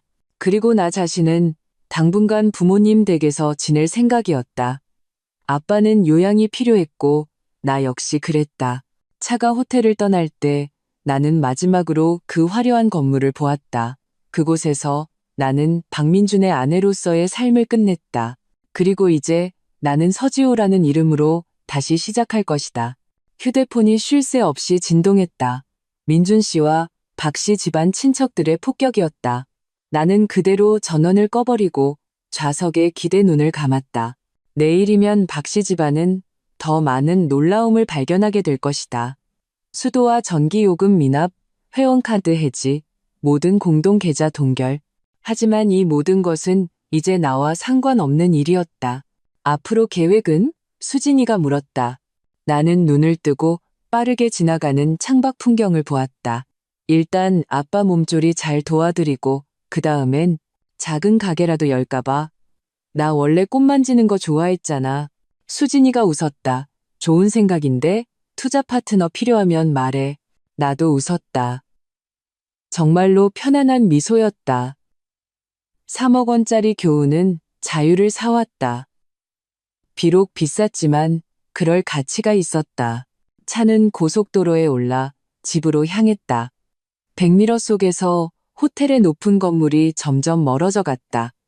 그 끔찍했던 결혼 생활이 마침내 과거가 되어가는 것처럼 부모님 댁으로 돌아온 첫달, 나는 거의 집 밖으로 나가지 않았다. 휴대폰 번호는 새로 바꿨고 가장 가까운 친구 몇에게만 알려주었다. 모든 SNS 계정은 비활성화했다. 마치 날개가 꺾인 짐승처럼 조용히 상처를 핥았다. 수진이는 매주 나를 보러 와서 바깥 소식을 전해주었다. 박 씨 집안은 완전히 풍비박산이 났다. 환갑잔치 소동 이후 민준 씨는 지인들 사이에서 웃음거리가 되었고 윤소미가 본처에게 사람들 앞에서 머리채를 잡히는 영상이 인터넷에 퍼졌다. 시아버지는 화병으로 입원해 막대한 병원비를 썼고 가장 치명적인 것은 민준 씨의 회사가 자금줄이 막혀 주요 고객들이 모두 계약을 취소했다는 것이었다. 듣자 하니 그들의 호화로운 빌라는 이미 은행의 압류 대상이 되었다고 했다. 수진이는 엄마가 만들어주신 사과 파이를 우물거리며 말했다. 민준이 돈 빌리러 사방팔방으로 뛰어다닌대 사채까지 손댔다더라. 나는 컵 속에 허브티를 저으며 아무 말도 하지 않았다. 창밖에 플라타너스 나무가 사각거렸고 햇살이 나무십 사이로 비쳐 바닥에 얼룩덜룩한 그림자를 만들었다. 이런 평온함은 지난 3년간 한 번도 누려보지 못한 사치였다. 그가 너를 얼마나 미친 듯이 찾고 있는지 궁금하지도 않아? 수진이가 나를 호기심 어린 눈으로 쳐다보았다. 내 예전 회사에도 찾아가고 너랑 친했던 동료들 다 들쑤시고 다녔대. 심지어 우리 사촌 오빠 헬스장까지 찾아왔다니까. 찾으라고 해. 나는 찻잔을 조용히 내려놓았다. 법률 서류는 이미 다 전달됐어. 나머지는 왕 변호사님께서 처리해 주실 거야. 사실 민준 씨는 미친 듯이 내 행방을 찾을 뿐만 아니라 온갖 인맥을 동원해 국면을 전환하려 했다. 그는 먼저 강경하게 변호사 서한을 보내 내가 악의적으로 부부 공동 재산을 빼돌렸다고 주장했다. 실패하자 그는 불쌍한 척하기 시작했다. SNS에 장문의 글을 올려 내가 냉혈하게 낙태하고 남편을 버렸다고 호소했다. 마지막에는 친척들까지 동원해 번갈아 우리 부모님께 전화를 걸어 압박했다. 아쉽게도 이 모든 수법은 이미 준비된 내게는 아무 소용이 없었다. 왕 변호사님은 민준 씨 명의의 내 혼수와 관련된 모든 자산을 동결시켰을 뿐만 아니라 법원에 민준 씨의 중혼과 재산 은닉의 명백한 증거를 제출했다. 인터넷상의 비방에 대해서는 병원에서 공식적으로 발급한 정신적 충격 진단서 한 장으로 여론이 뒤집혔다. 아, 내 플라워 스튜디오 준비는 어떻게 돼가? 수진이가 가벼운 화제로 바꿨다. 내 얼굴에 마침내 미소가 번졌다. 위치는 정했어. 문화의 거리에 있는 작은 가게야. 인테리어 도면도 나왔고 다음 주에 공사 시작해. 이것은 내가 집에 돌아온 후 내린 첫 번째 결정이었다. 남은 약간의 돈으로 플라워 스튜디오를 여는 것. 아빠는 전폭적으로 지지하셨고 심지어 고향의 오래된 집을 팔아 내게 창업 자금을 대주려 하셨지만 내가 단호하게 거절했다. 두 분은 이미 나를 위해 너무 많은 것을 희생하셨다. 앞으로의 길은 내 힘으로 걸어가야 했다. 수진이가 돌아간 후 나는 평소처럼 왕 변호사님께 전화를 걸었다.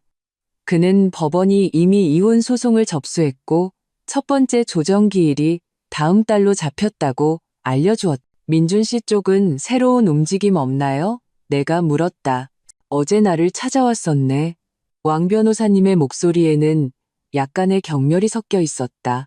처음엔 내 흠을 폭로하겠다고 위협하더니 내가 꿈쩍도 안 하니까 갑자기 울면서 회사가 망하게 생겼다고 하더군. 예정을 생각해서 소송을 취하해달라고 애원하더라.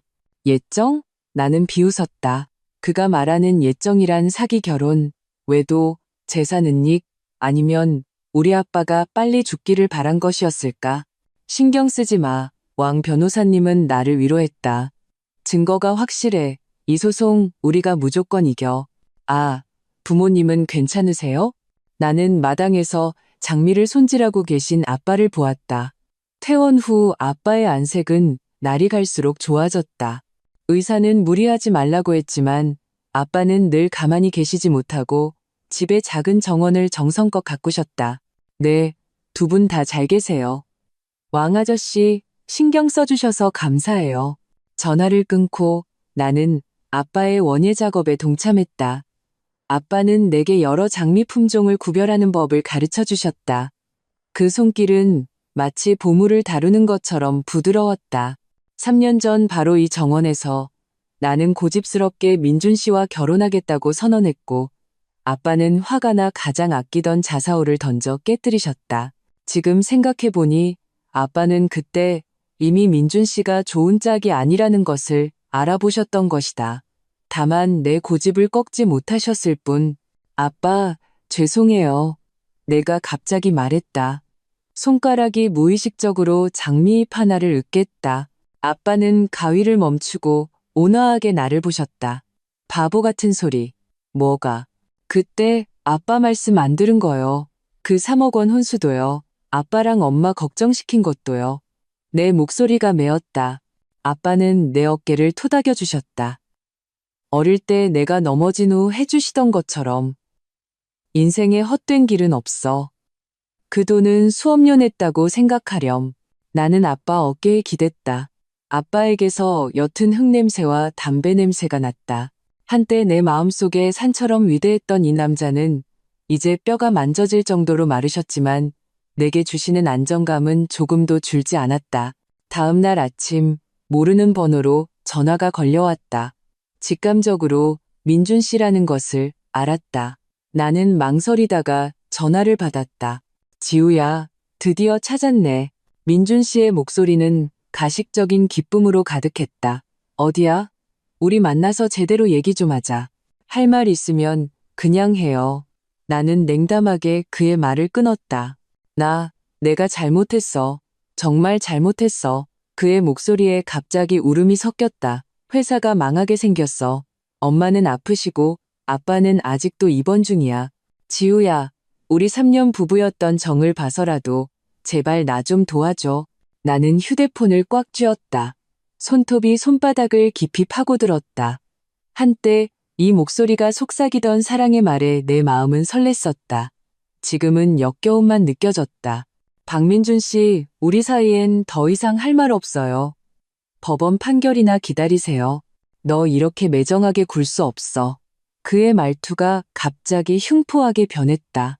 내가 아니었으면 네가 지금의 네가 될 수 있었을 것 같아? 넌 그저 혼수로 남자나 묶어두는 천박한 년일 뿐이야. 나는 그대로 전화를 끊고 그 번호를 차단했다. 하지만 민준 씨의 괴롭힘은 멈추지 않았다. 그 후 며칠간 그는 번호를 바꿔가며 전화를 걸어왔다. 때로는 애원하고 때로는 위협했다. 정신 상태가 분명 불안정해 보였다. 금요일 오후 나는 문화의 거리에서 스튜디오 인테리어를 감독하고 있었다. 갑자기 아파트 경비실에서 전화가 왔다. 서지우 씨의 시어머니라고 주장하는 할머니 한 분이 아파트 정문에서 소란을 피우고 있습니다. 부모님을 만나야 한다면서요. 저희가 말고는 있는데 돌아가시질 않네요. 나는 즉시 하던 일을 멈추고 집으로 달려갔다. 멀리서부터 시어머니가 아파트 정문 화단에 앉아 목청껏 울부짖는 모습이 보였다. 그녀는 구겨진 치파오를 입고 머리는 헝클어져 있었다. 예전에 그 거만하던 귀부인의 모습은 온데간데 없었다. 사돈어른, 사부인, 사람 무시하는 것도 유분수지. 딸년시켜서 내 손주 떼게 만들고 내 아들 재산까지 사기쳐서 빼돌려. 그녀는 나를 보고는 즉시 달려들었다. 서지우, 이 악독한 년. 나는 침착하게 뒤로 물러서며 경비원에게 말했다. 저는 이분 모릅니다. 처리해주세요. 몰라? 시어머니는 비명을 지르며 사진 한 장을 꺼내들었다.